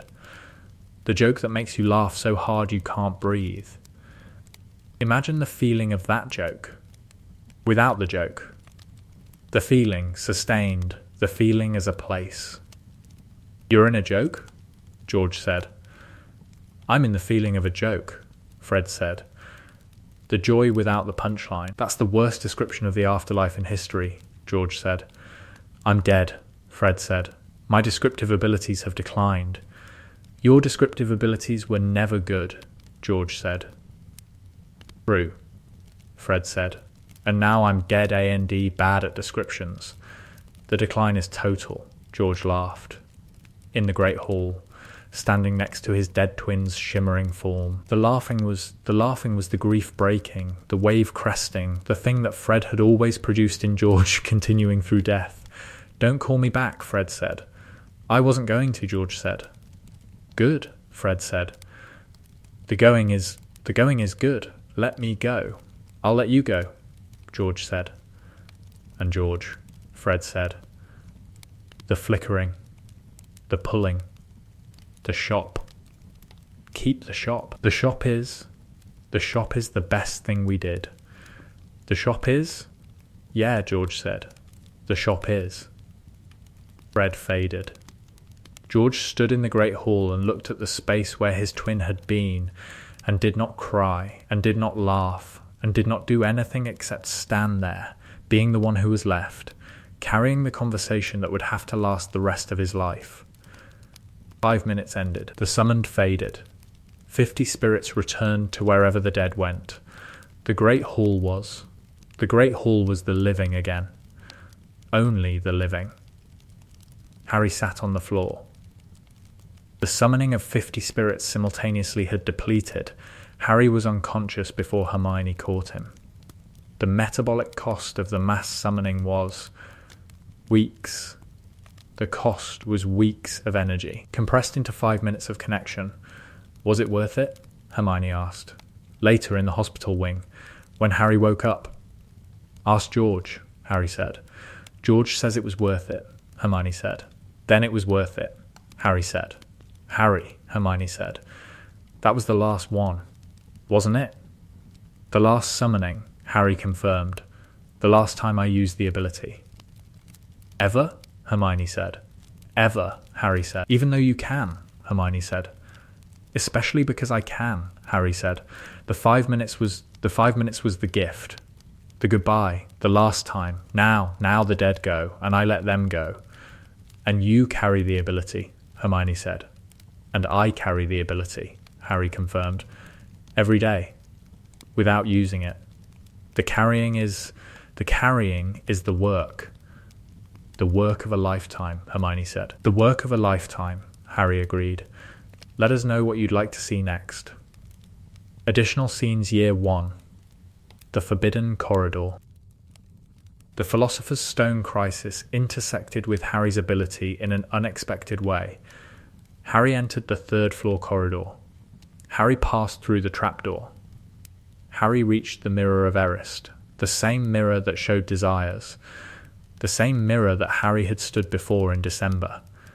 The mirror showed Harry his parents, the same image as before, James and Lily standing behind him smiling, but this time the mirror's enchantment interacted with the ability. The mirror showed Harry his desire, his parents alive with him. The showing activated the grief. The grief activated the summoning pulled, not through the mirror, but through Harry. James and Lily appeared. In the chamber. Beside the mirror. Not in the mirror, outside it. Present, shimmering, between, Harry, Lily said, looking at the chamber, at the potions puzzle, at the fire. Harry, what are you doing? I'm trying to stop someone from stealing the Philosopher's Stone, Harry said. You're 11, Lily said. Where are the adults? Dumbledore is in London, Harry said. McGonagall didn't believe me. Minerva McGonagall didn't believe you, James said. I told her someone was going to steal the stone, Harry said. She said the stone was well protected. The stone is behind a 3-headed dog, a set of keys, a chess set, a troll, a potions puzzle, and the Mirror of Erist, James said. That's professor-level protection. I'm past all of it, Harry said. You're past professor-level protection at 11, James said. I'm simultaneously proud and horrified. That's the parenting experience, Lily said. Pride and horror. Simultaneously, Mum, Harry said. I didn't call you on purpose. The mirror activated the summoning. The mirror showed you what you wanted, Lily said. What you wanted activated the ability. The activation called us. Can you help? Harry said. I don't know. Can the dead do anything useful? The dead can provide information, Lily said. The dead can, Harry, the man in the turban. Quirrell, I can feel him. Feel him how? Harry said. The dead perceive the boundary differently than the living, Lily said. Quirrell is carrying something that is on the boundary, something that is between. Something between, Harry said. Like a Horcrux? Like a piece of soul, Lily said. The man is carrying a piece of soul that is not his own. Voldemort, Harry said. The piece is, yes, Lily said. The piece belongs to the one who killed us. The piece is attached to the man's body. Voldemort is possessing Quirrell, Harry said. The piece of soul is parasitizing the man, Lily said. The parasitizing is, the man is dying. The piece is consuming him. How do I stop him? Harry said. You don't, James said. You run. You leave this chamber and you find an adult. There are no adults, Harry said. Dumbledore is in London. McGonagall didn't listen. Snape is upstairs. Snape, Lily said. The name carrying? Weight. The weight of a history that Harry did not know and that Lily did not explain. Snape would help. Snape hates me, Harry said. Snape would help, Lily repeated. With conviction. With the conviction of a woman who knew something about Snape that nobody else alive knew. Mum, trust me, Lily said. Get Snape. Harry did not get Snape. Harry confronted Quirrell. Harry's touch burned Quirrell. Lily's sacrifice. The protection. The confrontation happened the way it happened in every timeline. Pain, burning, victory through a mechanism Harry did not understand. But the summoning had provided information. Lily's identification of Voldemort's presence, James's assessment of the protection scheme, the dead's perspective on the living crisis. The dead were useful. The usefulness was the trap. The trap that said, the dead can help. The dead have knowledge. The dead can provide intelligence that the living cannot access. The trap was, if the dead could help, then not summoning was irresponsible. If the dead had knowledge, then not calling was a choice to ignore available intelligence. The trap was the justification for summoning that would become, if Harry allowed it, the reason to summon constantly. Harry recognized the trap at 11. Harry recognized the trap because James had told him, be careful. The ability is dangerous because the ability has uses. The uses are real. The danger is that the uses become the reason. Year 2. Myrtle moaning Myrtle was a ghost. Myrtle was not summoned. Myrtle was present, the way ghosts were present. But Myrtle's response to Harry's ability was different from Nick's. You can bring back the real dead, Myrtle said. In the bathroom. Where Myrtle existed because Myrtle had died in the bathroom and Myrtle's ghost had remained in the bathroom for 50 years. The actual dead, Harry said. Not ghosts. The people who went through. The people who went through, Myrtle said. The people who were brave enough to go through. The people who didn't stay behind like M.E. Myrtle, I stayed, Myrtle said. Because I was scared. I died and I was scared and I stayed because the going through was... I didn't know what was on the other side. And you can talk to the people who went through. You can ask them what's there. They say it's beyond language, Harry said. Beyond language, Myrtle said. So it's something. The other side is something. And I stayed here, in a bathroom, because I was scared of something. Myrtle, Harry said, you can still go through. What? Myrtle said. Nick and I discussed it, Harry said. Ghosts can choose to go through, even after staying. The going through is still available. It's available? Myrtle said. The boundary doesn't close, Harry said. The boundary is a door. The door stays open. Ghosts choose to stand in the doorway. But the door is open. You can go through. I can go through, Myrtle said. After 50 years of floating in a bathroom, you're telling me I can go through? Yes, Harry said. And the through is different and not bad, Myrtle said. That's what they say, Harry said. Different and not bad versus 50 years in a bathroom, Myrtle said. The comparison is, well, the comparison is embarrassing.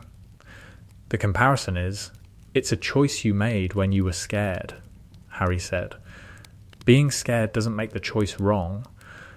Being scared makes the choice scared, Myrtle said.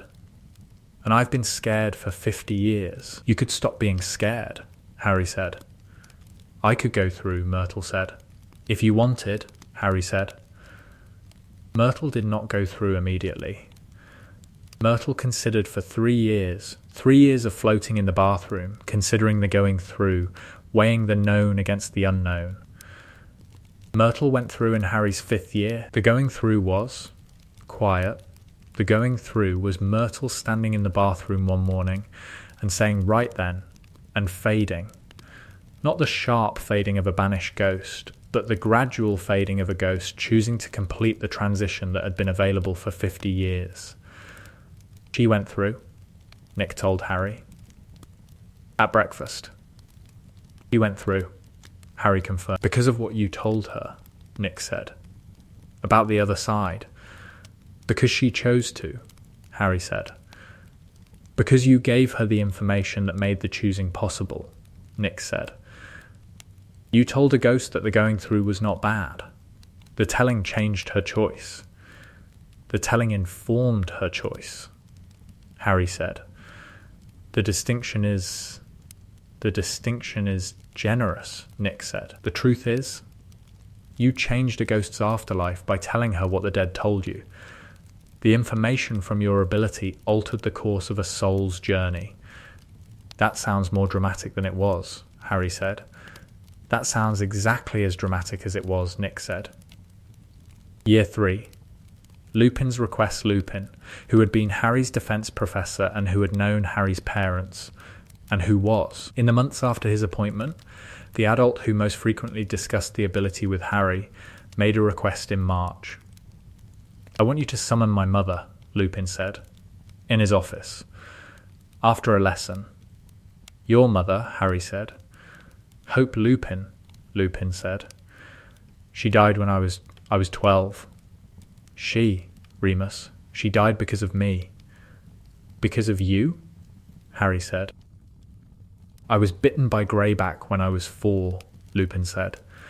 The lycanthropy, the condition consumed my mother's life, the caring for me, the monthly transformations, the constant fear. She died. Exhaustion, magical exhaustion, from the protective enchantments she maintained on the house during full moons. She died protecting you, Harry said. She died because of me, Lupin said. The lycanthropy killed her as surely as it affected me, and I have spent 25 years wanting to apologize. Professor, Harry said, the summoning, I know the cost, Lupin said. I know the pulling hurts.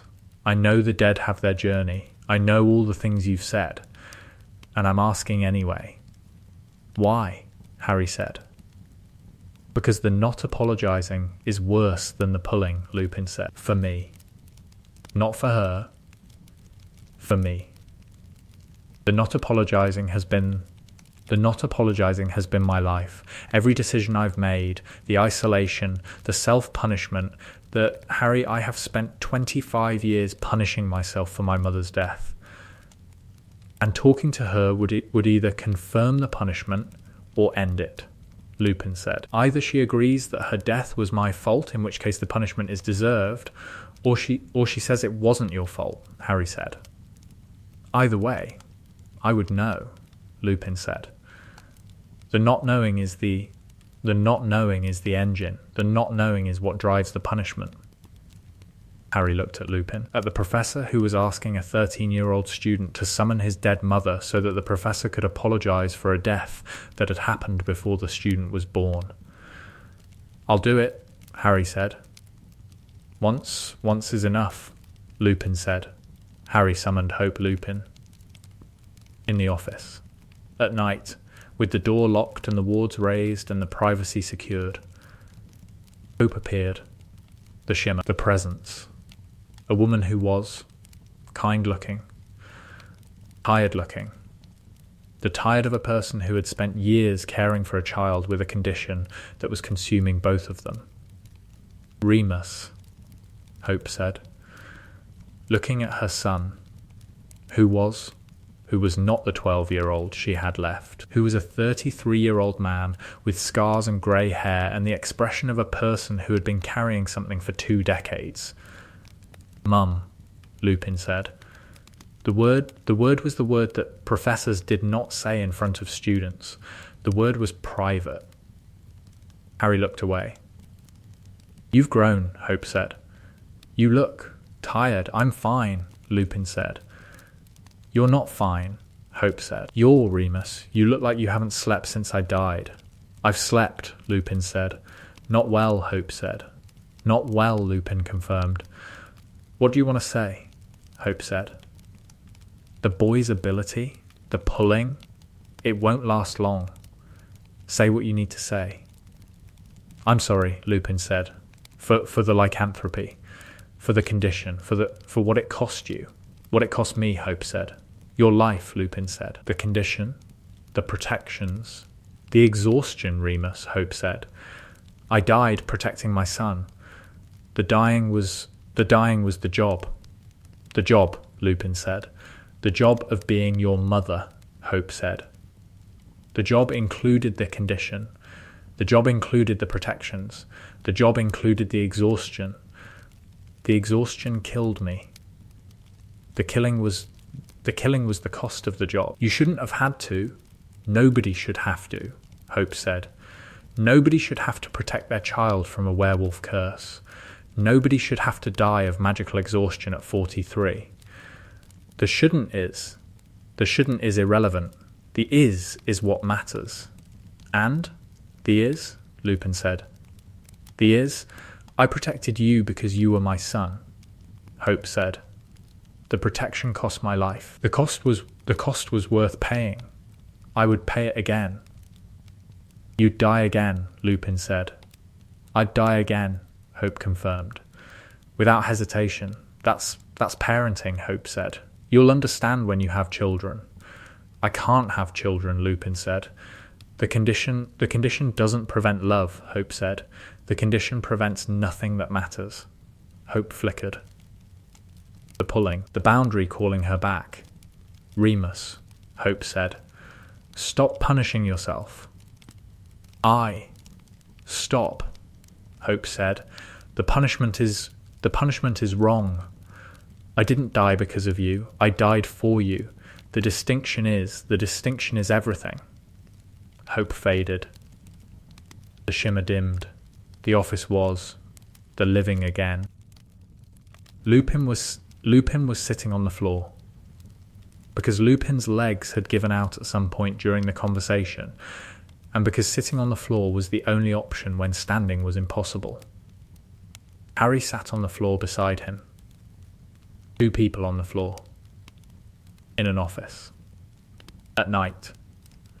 With the conversation hanging in the air.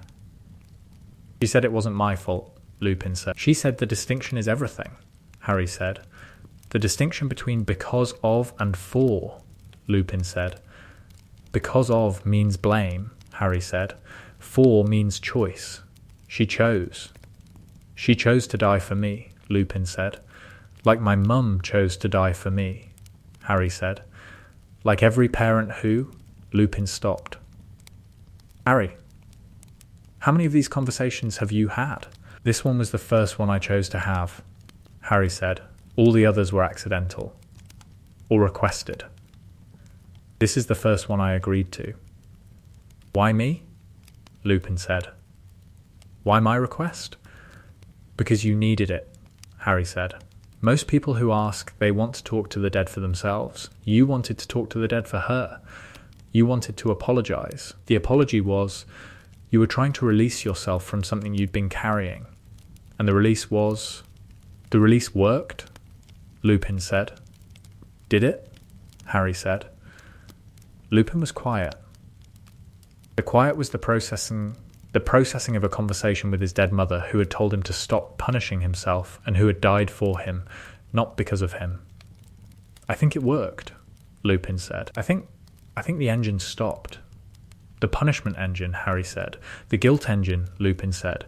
The engine that drove everything. The engine stopped. Good, Harry said. Harry, Lupin said. Thank you. Don't thank me, Harry said. Thank your mum. I can't, Lupin said. She's gone. She's not gone, Harry said. She's different and not bad and going wherever the going leads. Different and not bad, Lupin said. Different and not bad, Harry confirmed. Year 6. The Horcruxes and the boundary. Harry's perception of the Horcruxes through the boundary added a dimension to Dumbledore's Horcrux hunt. The locket is in the cave, Harry said. In the office. During the sessions where Dumbledore showed Harry the memories, I can feel the corruption. The locket's fragment is screaming. Screaming, Dumbledore said. The fragment is in pain, Harry said. The fragments are always in pain. Being torn from the whole soul and stuck in an object and trapped in the boundary is. The fragments are in constant agony. The Horcruxes are in pain, Dumbledore said. The soul fragments are in pain, Harry said. The objects are objects. The soul fragments inside the objects are conscious, aware, suffering, Dumbledore said. Voldemort's soul fragments are suffering, Harry said, have been suffering since the moment they were torn. The suffering is the consequence of the tearing. The soul was not designed to be split. The splitting produces agony, and Voldemort doesn't know, Dumbledore said. Voldemort can't feel it, Harry said.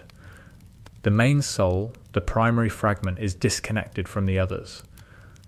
The disconnection is part of the splitting. Voldemort tore the soul and the tearing separated the pieces, and the separation means the main soul can't feel what the fragments feel. So Voldemort created instruments of his own immortality that are in constant agony, Dumbledore said. Voldemort created pieces of himself that are suffering and that he can't hear, Harry said. The pieces are screaming and nobody can hear them. Except me. Because you stand on the boundary, Dumbledore said. Because I stand on the boundary, and the fragments are in the boundary, Harry said. And the screaming carries through the boundary. You can hear the Horcruxes screaming, Dumbledore said. I can feel them, Harry said. All of them. The locket in the cave. The cup in Gringotts. The diadem at Hogwarts. The ring's fragment was released when you destroyed it. The fragment went through the boundary. The fragment's screaming stopped. Destroying the Horcrux ends the screaming, Dumbledore said. Destroying the Horcrux releases the fragment from the boundary, Harry said. The fragment goes through. Not to the beyond language place. The fragments are damaged. The fragments go somewhere else. But the going is better than the staying. The destruction is mercy, Dumbledore said. The destruction is release, Harry said. The Horcruxes are prisons. Destroying them is opening the cells. You've changed how I think about the Horcruxes, Dumbledore said. I thought of them as objects to destroy. You've made me think of them as prisoners to free. The prisoners are pieces of Voldemort's soul, Harry said. That's a complicated thing to have sympathy for. Sympathy for the pieces of a mass murderer's soul, Dumbledore said. Sympathy for suffering, Harry said. Regardless of who's suffering. That is a very generous perspective, Harry. It's not generous, Harry said. It's what I hear. I hear the screaming. The screaming makes me want to make it stop. The stopping isn't about Voldemort. The stopping is about the screaming. Year 7, the mass summoning, extended the Great Hall summoning, was Harry's most powerful and most costly use of the ability. The preparation was none. The summoning was impulsive. Harry standing among the dead, the grief of the battle, the grief for Fred and Remus and Tonks and Colin and Lavender and 45 others. The grief activating the ability at a scale Harry had never attempted. 50 spirits. 50 summonings. Simultaneously, the cost was everything Harry had. The metabolic cost of 50 simultaneous summonings depleted Harry's reserves to the point of organ failure. Pomfrey later estimated that Harry's blood sugar dropped to 22 mg/dl during the summoning, a level incompatible with consciousness, which was why Harry collapsed at the 5-minute mark. He should be dead, Pomfrey told McGonagall. In the hospital wing. After he's not dead, McGonagall said. His blood sugar was 22, Pomfrey said. His core temperature dropped to 33 degrees. His magical core was completely depleted. But he's alive, McGonagall said. He's alive because I administered 17 potions in 4 minutes, Pomfrey said. He's alive because Hermione Granger carried emergency chocolate and a pepper-up potion and a bezoar in her bag because Hermione Granger carries everything in her bag. Hermione saved him, McGonagall said. Hermione's bag saved him, Pomfrey said. Harry woke up 12 hours later. The waking was slow. The waking was the waking of a person whose body had been completely depleted and whose body was rebuilding from the metabolic equivalent of 0. 12 hours, Hermione said. Beside the bed. The summoning, Harry started. The summoning nearly killed you, Hermione said. The summoning of 50 spirits simultaneously depleted your metabolic reserves to the point of organ failure. But the 5 minutes were, Harry. The 5 minutes were extraordinary, Hermione said. George talked to Fred. Andromeda talked to Tonks. Dennis Creevy talked to Colin. Everyone who lost someone, they got 5 minutes. 5 minutes each, Harry said. 5 minutes that will last them the rest of their lives, Hermione said. The rest of their lives, Harry said. Because the 5 minutes were the goodbye. The goodbye, Hermione said. I'm not doing it again, Harry said. I know, Hermione said. Ever, Harry said. I know, Hermione said. The ability stays with me, Harry said. The ability is always there. The door is always available. I can always reach through. I can always pull them back. But you won't, Hermione said. But I won't, Harry confirmed. Because the pulling hurts them. Because the going is theirs. Because the dead deserve to be dead. That's a strange sentence, Hermione said. It's the truest sentence I know, Harry said. 30 years later, the final temptation Harry at 50. The Burrow. Christmas. The family gathered, the enormous Weasley Potter extended family that Harry had married into and that had become, through 30 years of Sunday dinners and birthday parties and crisis management, the family that Harry had always wanted. The family was almost complete. Almost, because Fred was not there and Remus was not there and Tonks was not there, and the not there was the permanent condition that 30 years had not altered. George made a joke. At dinner, the joke was a Fred joke, the kind of joke that Fred would have made, the kind that George still made because George had never stopped making Fred's jokes, and because the making was the way George carried Fred. Fred would have loved that one, Molly said. Quietly, after the laughter, Harry felt the ability that was always there, always available, always capable of pulling Fred Weasley back from the beyond language place for 5 minutes. The ability that said, you can give them this. You can give them Fred. Right now. At Christmas. At the table. Harry did not summon. Harry held the grief, held it the way he had held it for 30 years, the way he had learned to hold it without the holding triggering the ability. The holding was the daily work. The holding was the lifelong discipline. He would have, Harry said. He would have loved it. And that was enough. Had to be enough. Was enough. The table was full. The family was present. The dead were, wherever the dead went. Different and not bad. Going beyond language. Harry carried the ability and did not use it, and the not using was the carrying, and the carrying was the love. The love that said, I could bring you back. I choose to let you go. The letting go is the hardest thing. The letting go is the right thing. The table was full. The dead were absent. The absent was permanent. The permanent was the price of love. Harry ate his dinner. The dinner was good. The family was loud. The carrying continued. Let us know what you'd like to see next. Final scenes year 1. Christmas at Hogwarts. Harry's first Christmas at Hogwarts was the first Christmas where he understood what the ability meant for holidays. Christmas was grief's calendar. Christmas was the holiday that made absence visible. Every empty chair, every missing person, every tradition that should have included someone who was gone. Christmas was the holiday that said, "Look who's not here."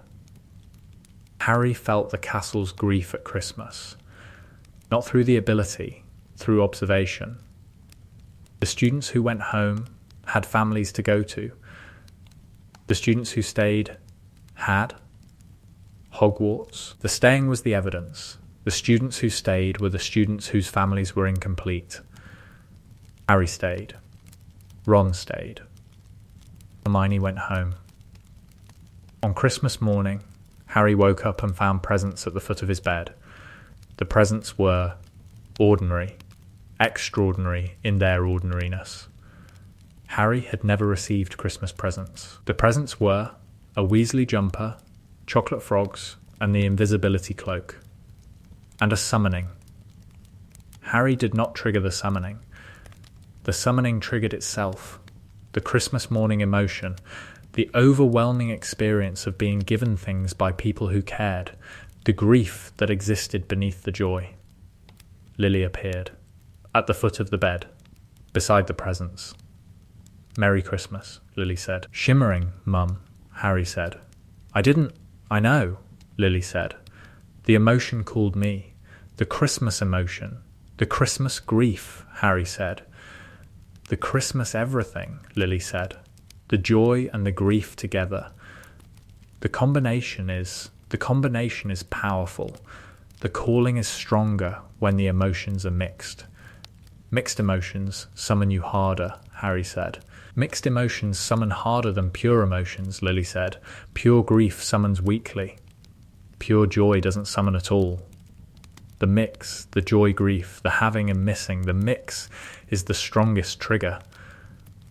"So Christmas is a summoning hazard," Harry said. "Christmas is a complicated day for a boy who can reach the dead through his feelings," Lily said. Yeah, Harry said. "That's a sentence."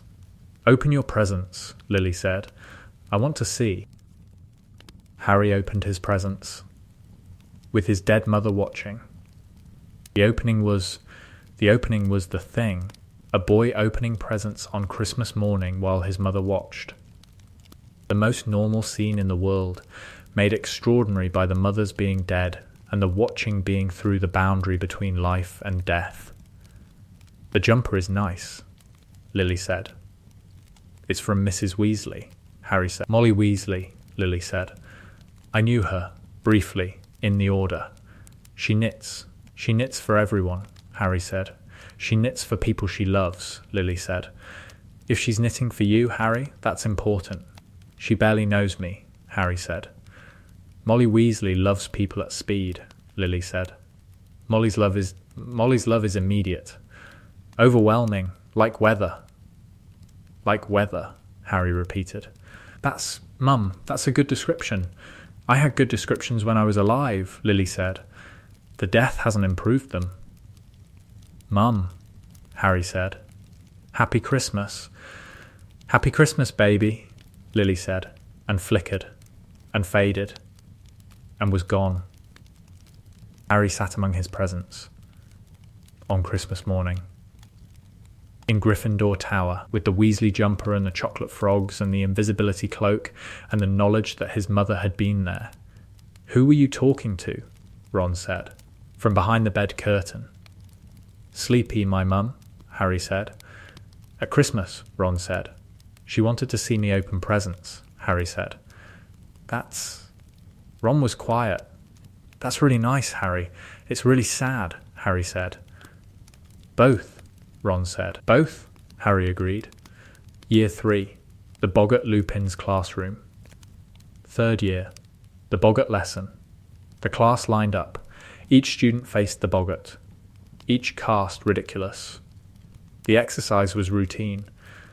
Harry's turn. The Boggart transformed. The class expected a Dementor. Lupin had expected a Dementor, which was why Lupin had planned to step in before Harry faced the Boggart. The Boggart did not become a Dementor. The Boggart became Lily. Lily Potter, shimmering, transparent between. The boggart became Harry's mother, summoned, pulled back from the dead. The boggart became the ability itself. And the boggart Lily said, "I didn't want to come back." The class went silent.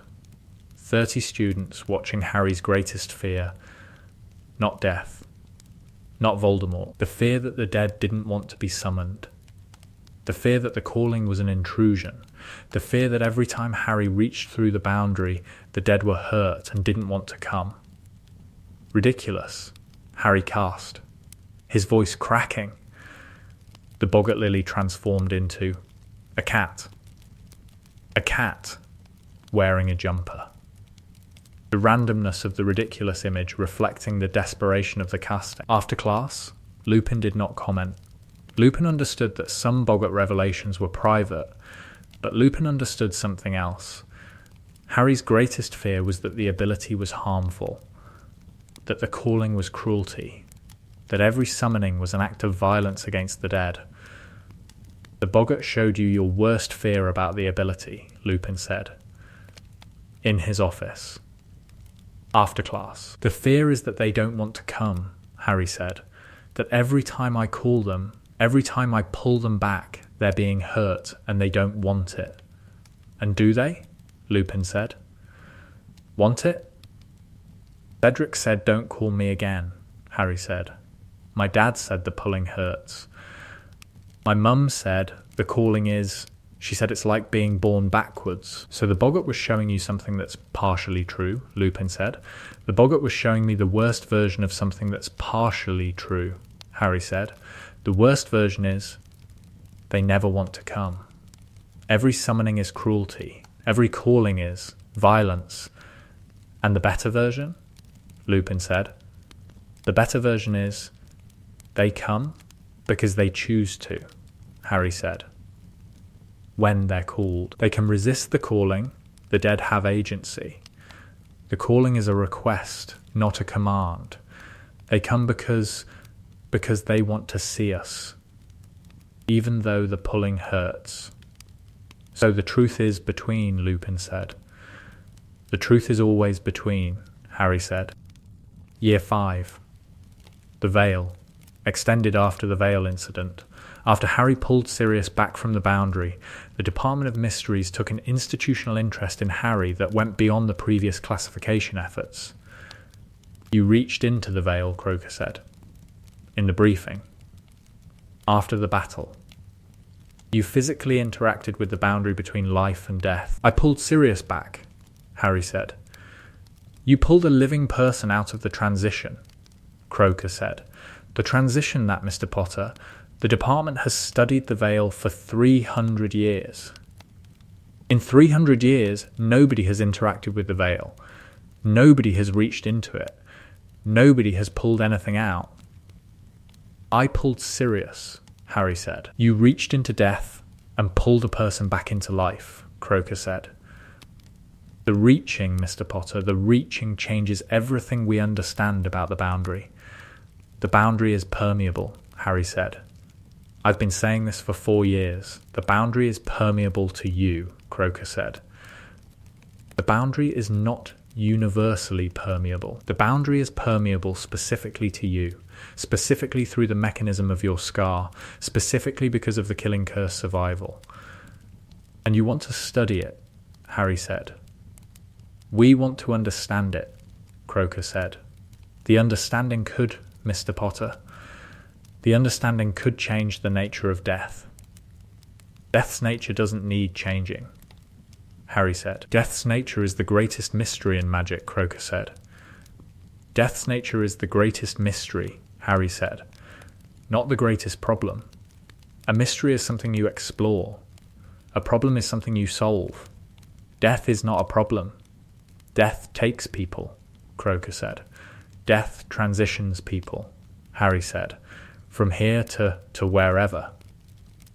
The wherever is, the summons say the wherever is good, different beyond language. The wherever is not a problem. The leaving is the problem, Croker said. The loss, the grief is the cost of love, Harry said. The grief is not a problem to be solved. The grief is a fact. You don't solve facts, you carry them. The carrying could be lightened, Croker said. The carrying should not be lightened, Harry said, because lightening the carrying means reducing the grief, and reducing the grief means reducing the love, and reducing the love means the love and the grief are the same thing, experienced at different times. The love is the grief before the dying. The grief is the love after the dying. You can't reduce one without reducing the other. That's, Mr. Potter, that's a philosophical position, Croker said. That's an experienced position, Harry said. I have spoken to the dead. I have heard what they say. The dead say the going is important. The dead say, let us go. The dead say the grief is the price and the price is worth paying. The dead's position is, the dead have a vested interest in remaining dead, Croker said. The dead have a vested interest in continuing their journey, Harry said. A journey that the summoning interrupts and that the department's research would disrupt. We are not proposing to disrupt. You are proposing to study the boundary, Harry said. The studying will produce knowledge. The knowledge will produce technology. The technology will produce capability. The capability will produce the ability to reach through the boundary, not through me, through tools. That would be catastrophic, Harry said. Because the boundary exists for a reason. The dead go through for a reason. The going is important. The going is the design. The design says one direction, living to dead. The direction is correct. You're arguing that death is correct, Croker said. I'm arguing that the boundary is correct, Harry said, and that permeating the boundary through technology, through tools that anyone can use, would produce a world where the dead never rest and the living never grieve, and the distinction between life and death is erased, and the erasure would be bad, Croker said. The erasure would be the end of meaning, Harry said, because meaning requires finality. Love means something because it ends. Sacrifice means something because it's permanent. If death is reversible, if the boundary is permeable to everyone, then sacrifice means nothing and love means nothing, because nothing is final and nothing is real. Mr. Potter, Croker said, you have just argued the philosophical case for death more eloquently than any thinker in 3 centuries. I'm not a philosopher, Harry said. I'm a person who talks to dead people. The dead people made the argument. I'm just reporting. Year 6. The conversation with Dumbledore's portrait after Dumbledore died, after Snape, after the tower, after the falling. Harry stood in the headmaster's office and the portrait spoke. Hello, Harry, the portrait said. You're not him, Harry said. I'm not him, the portrait confirmed. I'm the echo, the imprint. I could summon the real you, Harry said, the actual you, the consciousness that went through. You could, the portrait said. Should you? Probably not, Harry said. Why not? The portrait said. Because you, the real you, said the going was important, Harry said. Every summoned person has said the going is important. Summoning you would interrupt your going. My going, the portrait said.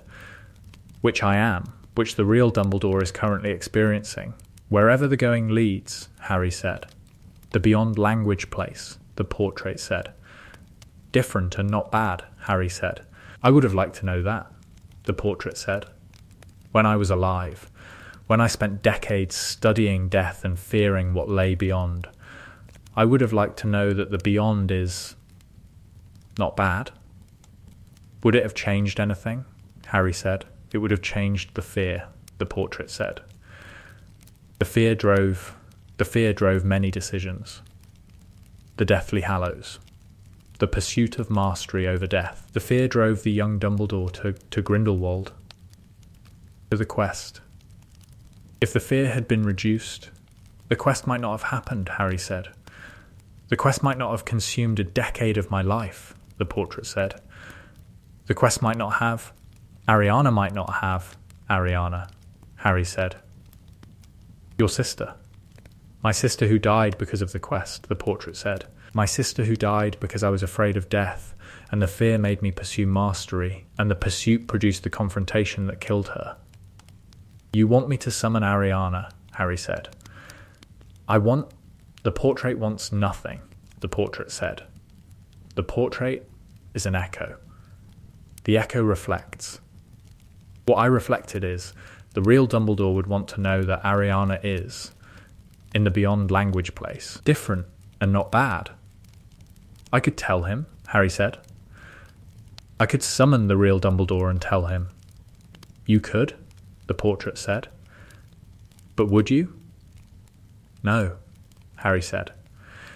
Because the telling would require the pulling, and the pulling would interrupt the going, and the going is what Dumbledore spent his whole life trying to understand. And now he understands, the portrait said. Because he's there. And he doesn't need me to tell him, Harry said. No, the portrait said. He doesn't need you to tell him. He needs you to let him go. I'm good at letting go, Harry said. You're the best at letting go, the portrait said. Which is, Harry, which is the most difficult thing to be good at. Year 7. The walk extended in the forest, walking toward Voldemort. Harry did not use the resurrection stone. Harry had the stone. The stone was in the snitch, the stone that Dumbledore had hidden. Harry could have used the stone to summon his parents and Sirius and Remus. The stone's summoning was different from Harry's. The stone produced shadows, echoes, not the full consciousness that Harry's ability produced. Harry didn't need the stone. Harry's ability was stronger, Harry called them, without the stone, through the ability, through the scar's connection to the boundary, through the wanting that said, I am about to die and I need you. They came. James, Lily, Sirius, Remus, full summonings, complete consciousness, the dead, present, shimmering. Between, you're going to die, James said. I'm going to die, Harry confirmed. And you called us, Lily said. Even though the calling hurts, Harry said. I know. I'm sorry, I needed you. One more time, Sirius said. You've said that before. This time I mean it, Harry said. You've said that before too, Sirius said. Sirius, Harry said, I'm walking to my death. This is the last time. Then walk with us, Remus said. We'll walk with you. They walked, the living and the dead, through the forest, toward the clearing, toward Voldemort. Are you afraid? Lily asked. Yes, Harry said. Good, James said. The afraid means you understand what you're doing. I'm dying, Harry said. You're choosing, James said. The dying is the action. The choosing is you. I'm choosing to die, Harry said. You're choosing to save everyone else by dying, James said. Which is what your mother did. Which is what, Harry? The choosing is the family business. The family business is dying for people, Harry said. The family business is choosing for people, James said. The dying is the cost. The cost of the choosing, Harry said. The cost of love, Lily said. They reached the clearing. Voldemort was there. Stay close, Harry said. To the dead. We'll be here, Lily said. We'll be here when you come through. Come through, Harry said. I think you'll come to where we are, Lily said. And the where is, Harry. The where is worth it. Different and not bad, Harry said. Different and not bad and more, Lily said. The more is the thing I can't say. The more is the beyond language. I'll find out, Harry said. You'll find out, Lily confirmed. Harry let them go. The dead faded. The shimmer dimmed. Harry stepped into the clearing. Alone, the killing curse hit. Harry died. And found out. After, the carrying Harry at 50 sat in his garden on a Sunday afternoon, with the tea and the silence and the absence of the dead. The ability was still there. The ability would always be there. The scar had faded. barely visible now, 33 years after the Horcrux was destroyed, but the boundary's remnant remained. The permeability remained. Harry could at any moment reach through and pull. He did not pull. He had not pulled since the Great Hall, since the 5 minutes, since the goodbye. The not pulling was the discipline. The discipline was the love. The love was the thing that said, I could have you back. I choose to let you go. The choosing is the hardest thing. The choosing is the right thing. Ginny was inside. The children were grown. The garden was quiet. Harry sat in the quiet and carried the ability, and the ability was heavy, and the carrying was the work, and the work was the most important work Harry had ever done. More important than the war, more important than the prophecy, more important than the killing of Voldemort. The most important work was the daily choice to let the dead be dead. The daily discipline of carrying a door that opened onto death and keeping the door closed. The door was always there. The door would always be there. The dead were behind the door, different and not bad and going and beyond language and worthy of the going. Harry sat in the garden and did not open the door. The not opening was the work. The work was the love. The love was enough. It was always enough. Let us know what you'd like to see next. More scenes year 1. The Fat Friar, the Hufflepuff ghost, sought Harry out in January. Mr. Potter, the friar said, in the corridor near the kitchens. Might I have a moment? Of course, Harry said. I understand you can commune with the departed, the friar said. The phrasing was delicate. The friar's phrasing was always delicate because the friar was a medieval monk whose social training predated bluntness by several centuries. I can summon the dead, Harry said. The actual dead, the ones who went through. The ones who went through, the friar repeated.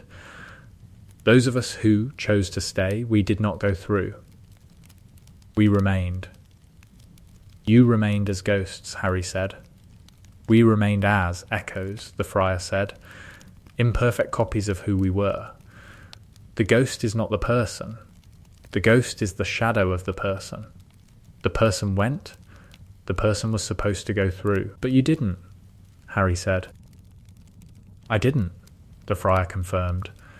I remained because I was afraid.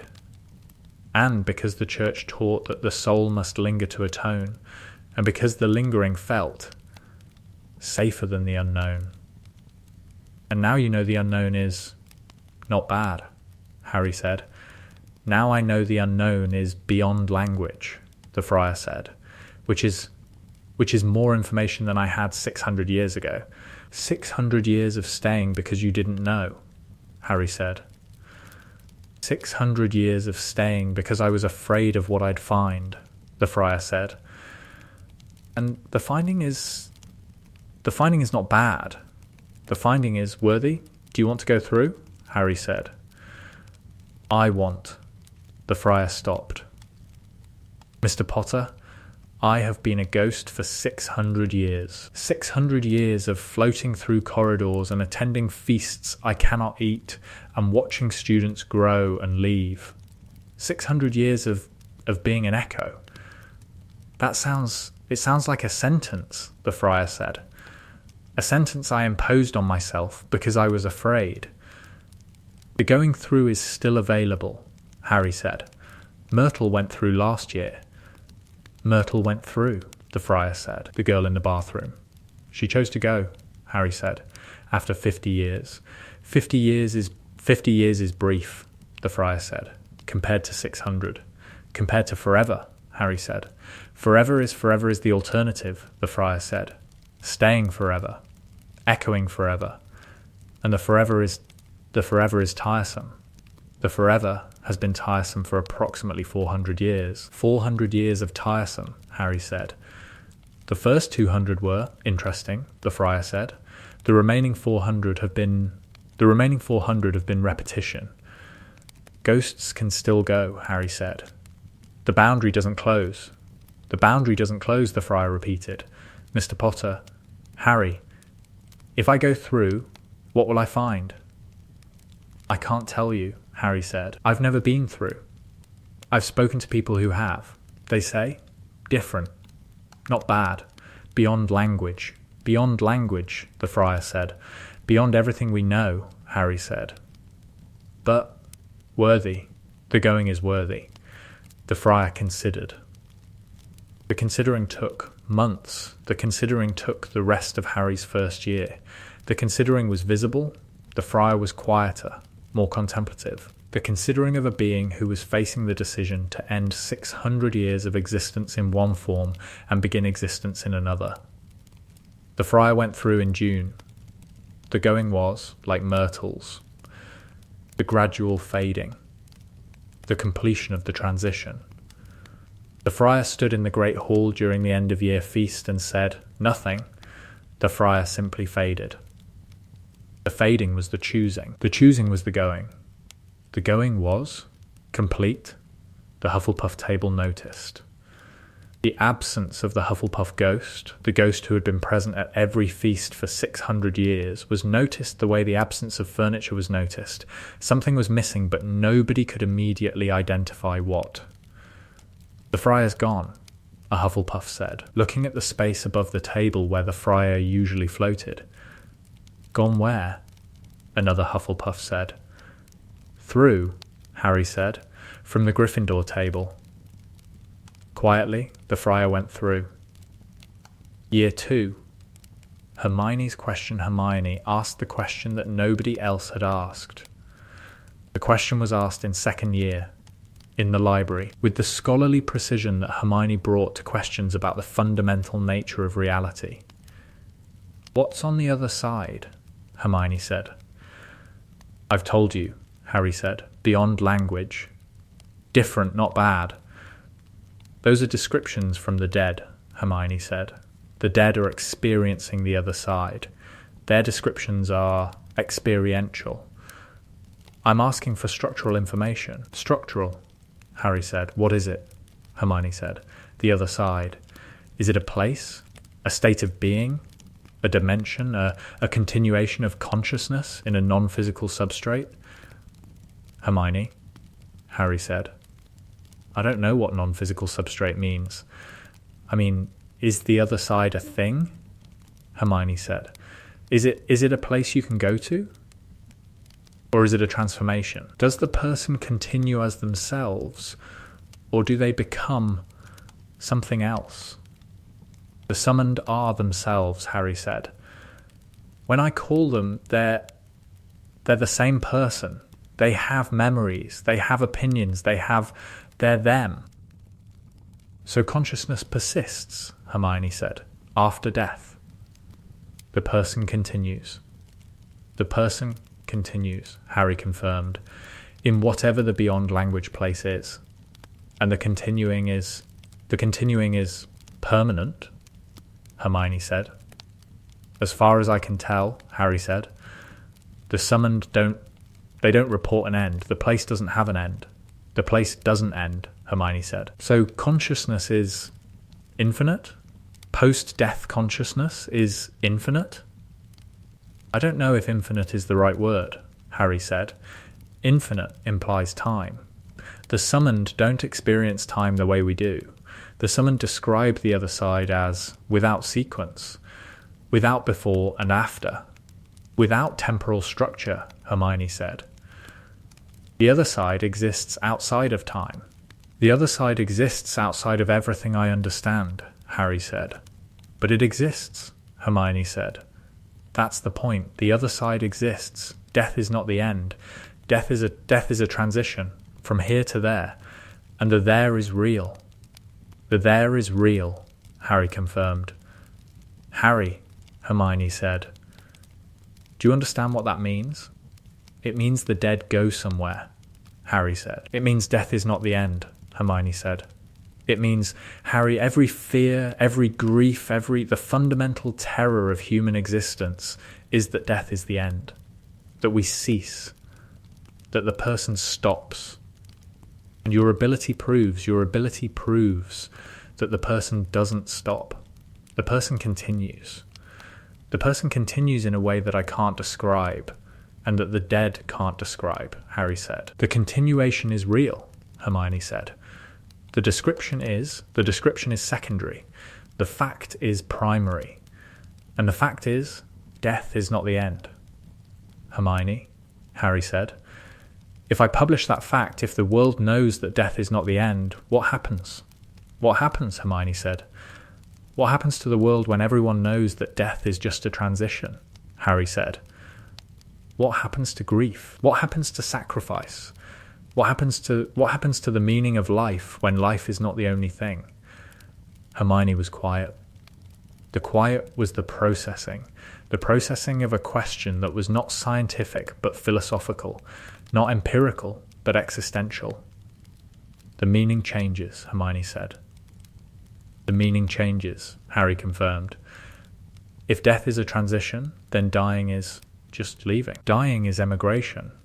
And emigration is sad, but it's not final, and the not being final changes. It changes everything. It reduces the weight of death, Hermione said. It reduces the weight of life, Harry said, because life matters because it ends. Life is precious because it's limited. If death is just a door, then life is just the hallway. And hallways are not precious. You're arguing that knowing the truth about death would devalue life, Hermione said. I'm arguing that the mystery of death is part of what makes life mean something, Harry said, and that solving the mystery would remove the meaning. That's a really important argument, Hermione said. That's why I don't talk about it, Harry said. That's why the summons descriptions stay vague. That's why beyond language is the answer. Because the detailed answer, the structural answer, the answer to your question, the answer would change the world. And the change would be bad. Bad for life, Hermione said. Bad for the living, Harry said. Good for the dying. Bad for the living. Because the living need to believe that death matters, Hermione said. Because the living need to believe that life matters, Harry said. And life only matters if death is real. And death is real. But death is also a door. And knowing about the door changes what the room means. The room is life, Hermione said. The room is life, and the door is death, and the knowing about the door makes the room less important, Harry said. Harry, you're 12, Hermione said. I talk to dead people, Harry said. Dead people accelerate philosophical development. Year 7, what Voldemort found in the forest. After the killing curse, Harry went to the boundary. The boundary that his scar made permeable. The boundary between life and death. Harry found the place. Not the beyond language place, the boundary itself. The between place. The place where the transition happened. And at the boundary, Harry found Voldemort's fragment, the Horcrux from his scar. The piece of Voldemort's soul that had been attached to Harry since infancy. The fragment was destroyed. The killing curse had severed the fragment from Harry. The severing had deposited the fragment at the boundary. The fragment was a small, broken, bleeding thing, crying, not the Dark Lord's cry, the cry of something that was in pain. Harry looked at the fragment, at the piece of Voldemort's soul that had been his companion for 16 years, at the piece that had given him the ability, the connection to the boundary, the summoning, the perception of the dead. You're what gave me the ability, Harry said to the fragment. The fragment did not respond coherently. The fragment was too damaged. The tearing, the decades of separation, the corruption, the fragment was a ruin. A piece of something that had once been human reduced to something that was barely conscious. You've been screaming, Harry said. In the boundary, for decades. Stuck and screaming. The fragment whimpered. I'm sorry, Harry said, to a piece of Voldemort's soul. The apology was for the suffering. Not for Voldemort, for the suffering. The suffering of a piece of soul that had been torn from its hole and stuck in a child's scar and used as a conduit for an ability that the piece had never chosen to provide. The fragment faded. The fragment went, not through. The fragment was too damaged to go through. The fragment went elsewhere, wherever damaged fragments went, wherever the torn pieces of Voldemort's soul collected. Harry returned from the boundary. Harry returned to life. The fragment was gone. The scar was changed. The ability remained. The ability had been installed by the fragment but had become Harry's. The ability had integrated into Harry's own magical signature over 16 years. The removal of the fragment did not remove the ability. The way removing a builder did not remove the building. Harry carried the ability. Without the Horcrux. Without the fragment. The ability was his now, fully, permanently, the inheritance of a piece of soul that had been destroyed and that had left behind the thing it had built. The thing it had built was a door in Harry's soul that opened onto death. A door that the fragment had installed and that Harry would carry for the rest of his life. The door was his. The choosing to keep it closed was also his. 20 years later, the last letter Harry received a letter when he was 48. The letter was from a woman he had never met. The letter said, "Dear Mr. Potter, my daughter died 3 years ago. She was 7. Leukemia, the Muggle kind, St. Mungo's couldn't help because the illness was Muggle and the magic couldn't reach it. I have spent 3 years wanting to write this letter and 3 years not writing it because I knew what you would say. You would say, the dead deserve their journey. You would say, the calling hurts them. You would say, let her go. I'm not writing to ask you to summon my daughter.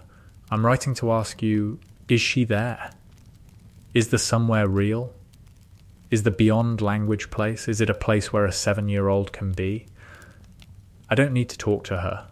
I need to know she's somewhere. Please, Harry, read the letter. In the kitchen. At the table. With the tea. The letter was one of thousands. Harry had received thousands of letters in 37 years. The letters asked for summonings. The letters asked for conversations. The letters asked for one more time, just one more time, 5 minutes. This letter asked for none of those things. This letter asked for assurance. The assurance that the somewhere was real. The assurance that a 7-year-old who died of leukemia was, somewhere, Harry wrote back. The writing took 3 hours because the writing required precision.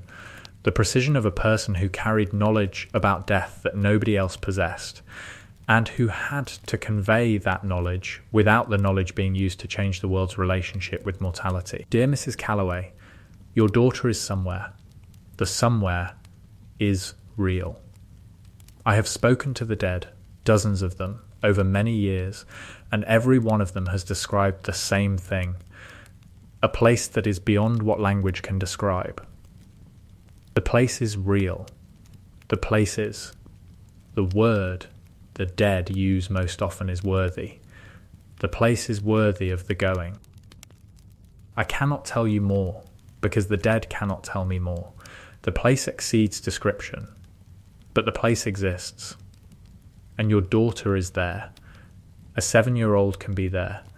The place does not require understanding. The place does not require age or experience or preparation. The place accepts everyone who goes through. The acceptance is unconditional. Your daughter went through. Your daughter is accepted. Your daughter is in the beyond language place, and the place is different and not bad and worthy. I am sorry for your loss. The loss is real, and the grief is real, and the carrying of the grief is the work. The work is the price of having loved. With respect and sympathy, Harry Potter Harry sent the letter.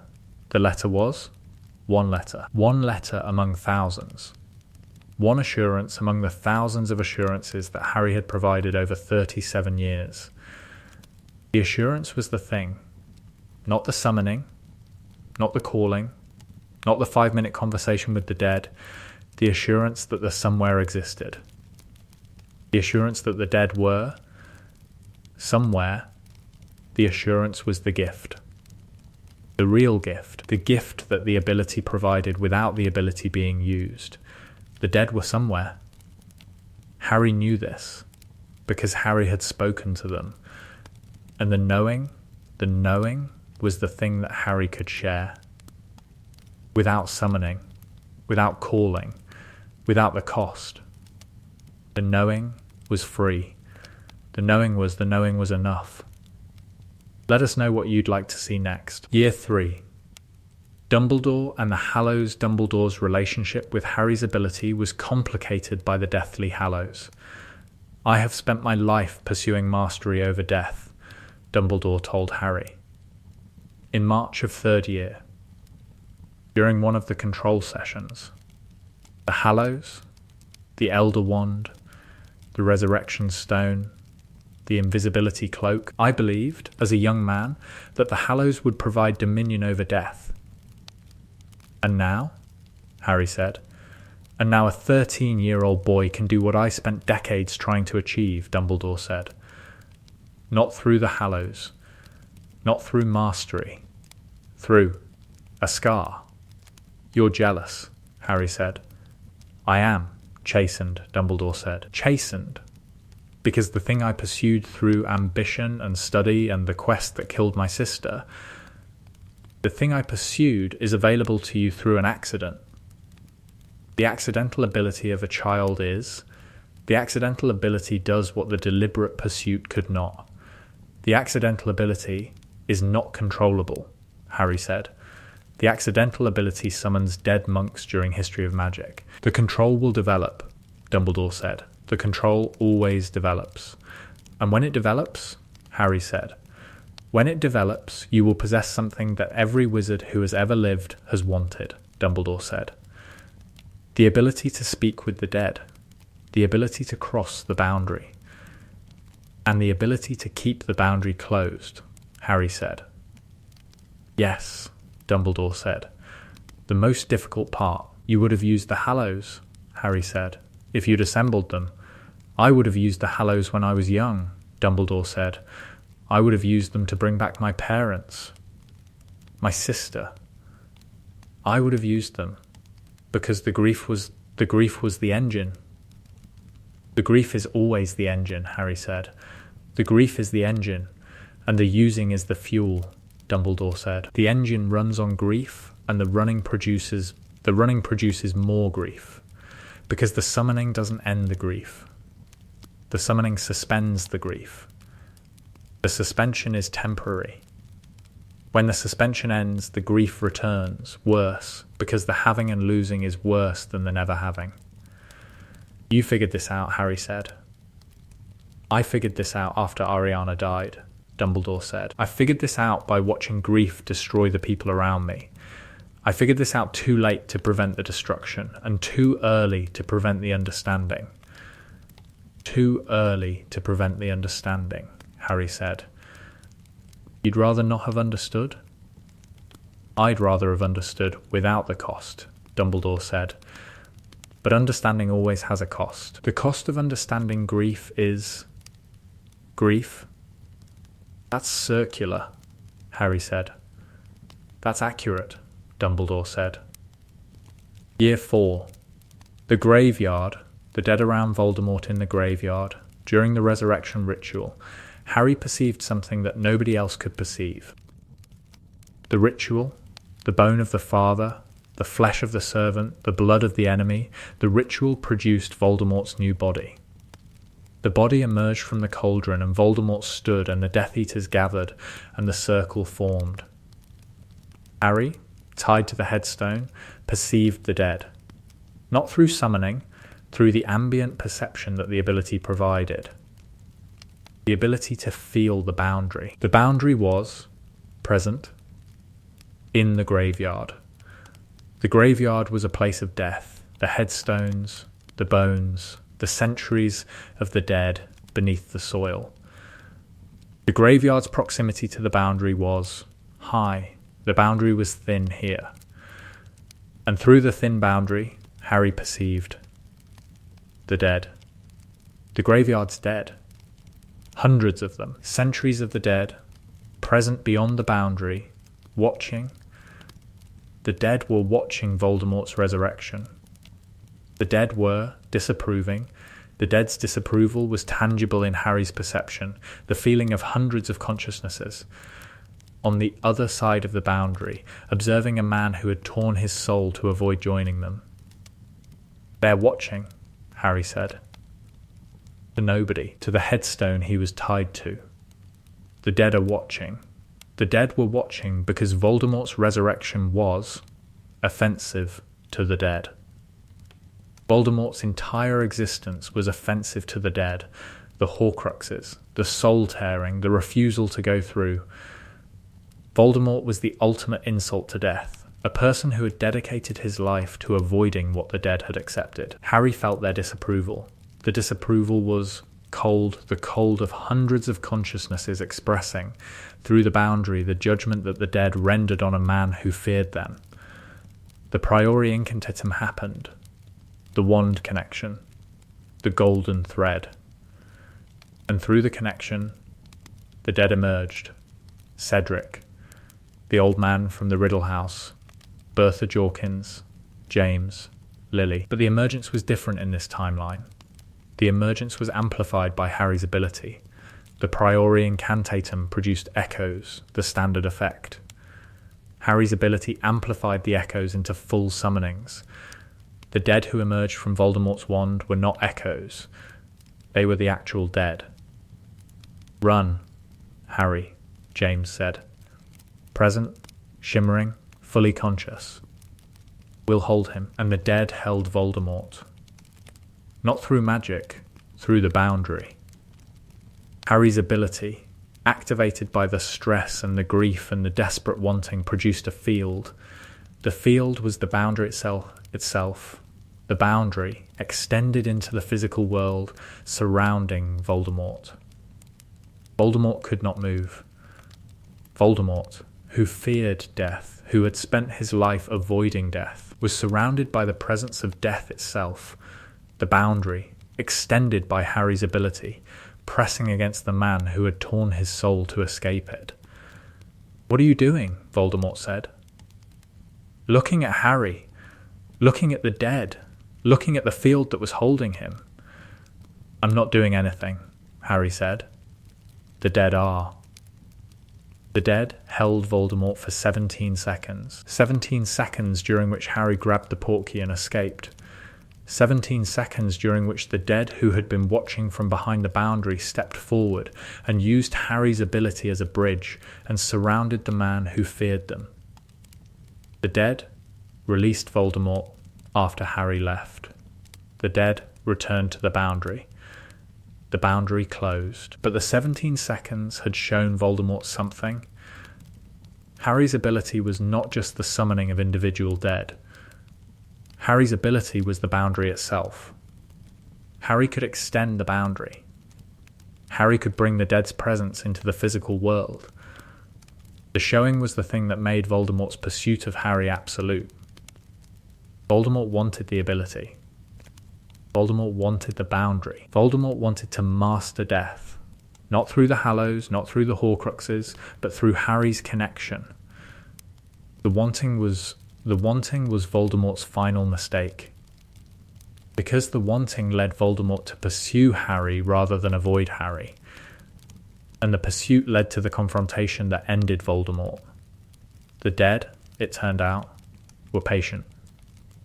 The very last scene, Harry at 60, the garden, the morning. The ability was there.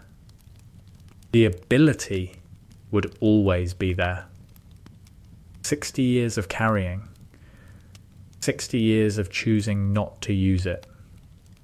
60 years of keeping the door closed. The door was lighter now. Not physically. The door was lighter because the carrying had become the habit, and the habit had become the life, and the life had become the thing that mattered. The dead were behind the door. James, Lily, Sirius, Remus, Fred, Dumbledore. The dead who had gone through. The dead who were different and not bad. The dead who were going wherever the going led and who had asked to be let go. Harry had let them go. 43 years ago, in the Great Hall with the 5 minutes. The letting go had been the last summoning. The letting go had been the goodbye. And the goodbye had lasted. Harry sat in the garden. The tea was warm. Ginny was inside. The grandchildren would arrive later. The noise, the chaos, the Sunday afternoon that was the Living's version of the Beyond Language place. The Living's version of different and not bad. The door was closed. The dead were behind the door. The door would stay closed. Not because Harry couldn't open it, because Harry chose not to. Because the choosing was the love. Because the love was the carrying. Because the carrying was enough. The tea was warm. The morning was quiet. The door was closed. Harry drank his tea and did not summon the dead, and the not summoning was the most loving thing he had ever done. Year 2. The basilisks, dead in the Chamber of Secrets. Harry encountered something through his ability that added context to the crisis. The basilisk had killed before. The basilisk, in Slytherin's era and in the centuries between, had killed students. The killed students' souls had gone through the boundary. The killed students' deaths had left. Residue. The residue was perceptible to Harry. There are dead people in the walls, Harry told Hermione. January of 2nd year. In the library. What? Hermione said. Dead students, Harry said. The boundary is thin in certain corridors. The corridors where students died. I can feel them, the residue of their deaths. The corridors where students died centuries ago, Hermione said. Death leaves marks, Harry said, on the boundary. The marks are permanent. I can feel the marks. And the marks in the second floor corridor are strong. Multiple marks. Multiple deaths. In the same location. The second floor corridor, Hermione said, where the attacks are happening. Where the attacks have always happened, Harry said. The marks are old. Centuries old. Whatever is doing the attacking has been doing it since the school was built. The basilisk's previous victims, Hermione said. The basilisk's victims over 1,000 years, Harry said. I can feel, Hermione. I can feel at least a dozen marks. A dozen students who died in that corridor. A dozen students who nobody remembers, Hermione said. The boundary remembers, Harry said. The boundary always remembers. The information, the basilisk's historical kill count, mapped through Harry's perception of the boundary's death marks, provided Dumbledore with evidence that strengthened the case for the monster's identity and location. The death marks concentrated around the second floor corridor, specifically around the bathroom where Moaning Myrtle had died, specifically around the pipes that connected the bathroom to the chamber. The marks lead to the entrance, Harry told Dumbledore. The death marks are densest around Myrtle's bathroom. The entrance is in the bathroom, Dumbledore said. The entrance is where the deaths happened, Harry said. The basilisk attacked near its own entrance. The victims died near the pipes. The information accelerated the chamber's identification. The information was the ability's intelligence function again, the ability providing information that no other source could provide. Harry noted the pattern. The ability was useful. The utility was real. The utility was also the trap that said, use the ability. The ability provides information. The information saves lives. The trap was, if the ability was useful, then not using the ability was irresponsible. And the irresponsibility argument was The irresponsibility argument was the argument that every institution and every government would make for the rest of Harry's life. The argument that said you can do this, therefore you must do this. Harry recognised the argument at 12. Harry would spend the rest of his life refusing it. Year 5. The Order's Request. The Order of the Phoenix, during 5th year, asked Harry to use the ability for intelligence purposes. "We've lost 3 agents," Kingsley said, in the Order meeting at Grimmauld Place. 3 agents who may have been carrying critical intelligence about Voldemort's plans. The intelligence died with them. "You want me to summon the dead agents?" Harry said. "The dead agents may have information about Death Eater movements, safe house locations, and Voldemort's operational plans," Kingsley said. "The information could save lives." "The information is in the dead agent's consciousness," Harry said. "The consciousness that is currently going wherever the dead go. The consciousness that you can recall," Kingsley said. "The consciousness that I should not recall," Harry said. "Harry," Kingsley said, "lives are at stake." "Lives are always at stake," Harry said, "and the answer is always, the dead deserve their going." "The going can wait," Kingsley said. 5 minutes. 5 minutes to extract the intelligence. The agents would have wanted, would they? Harry said. "Or is that what we want to believe they would have wanted?" "They were Order agents," Kingsley said. "They dedicated their lives to the fight." "They dedicated their lives," Harry said, "not their deaths." The dedication of a life does not imply the dedication of a death. The distinction is everything, Harry said. The agents chose to fight while alive.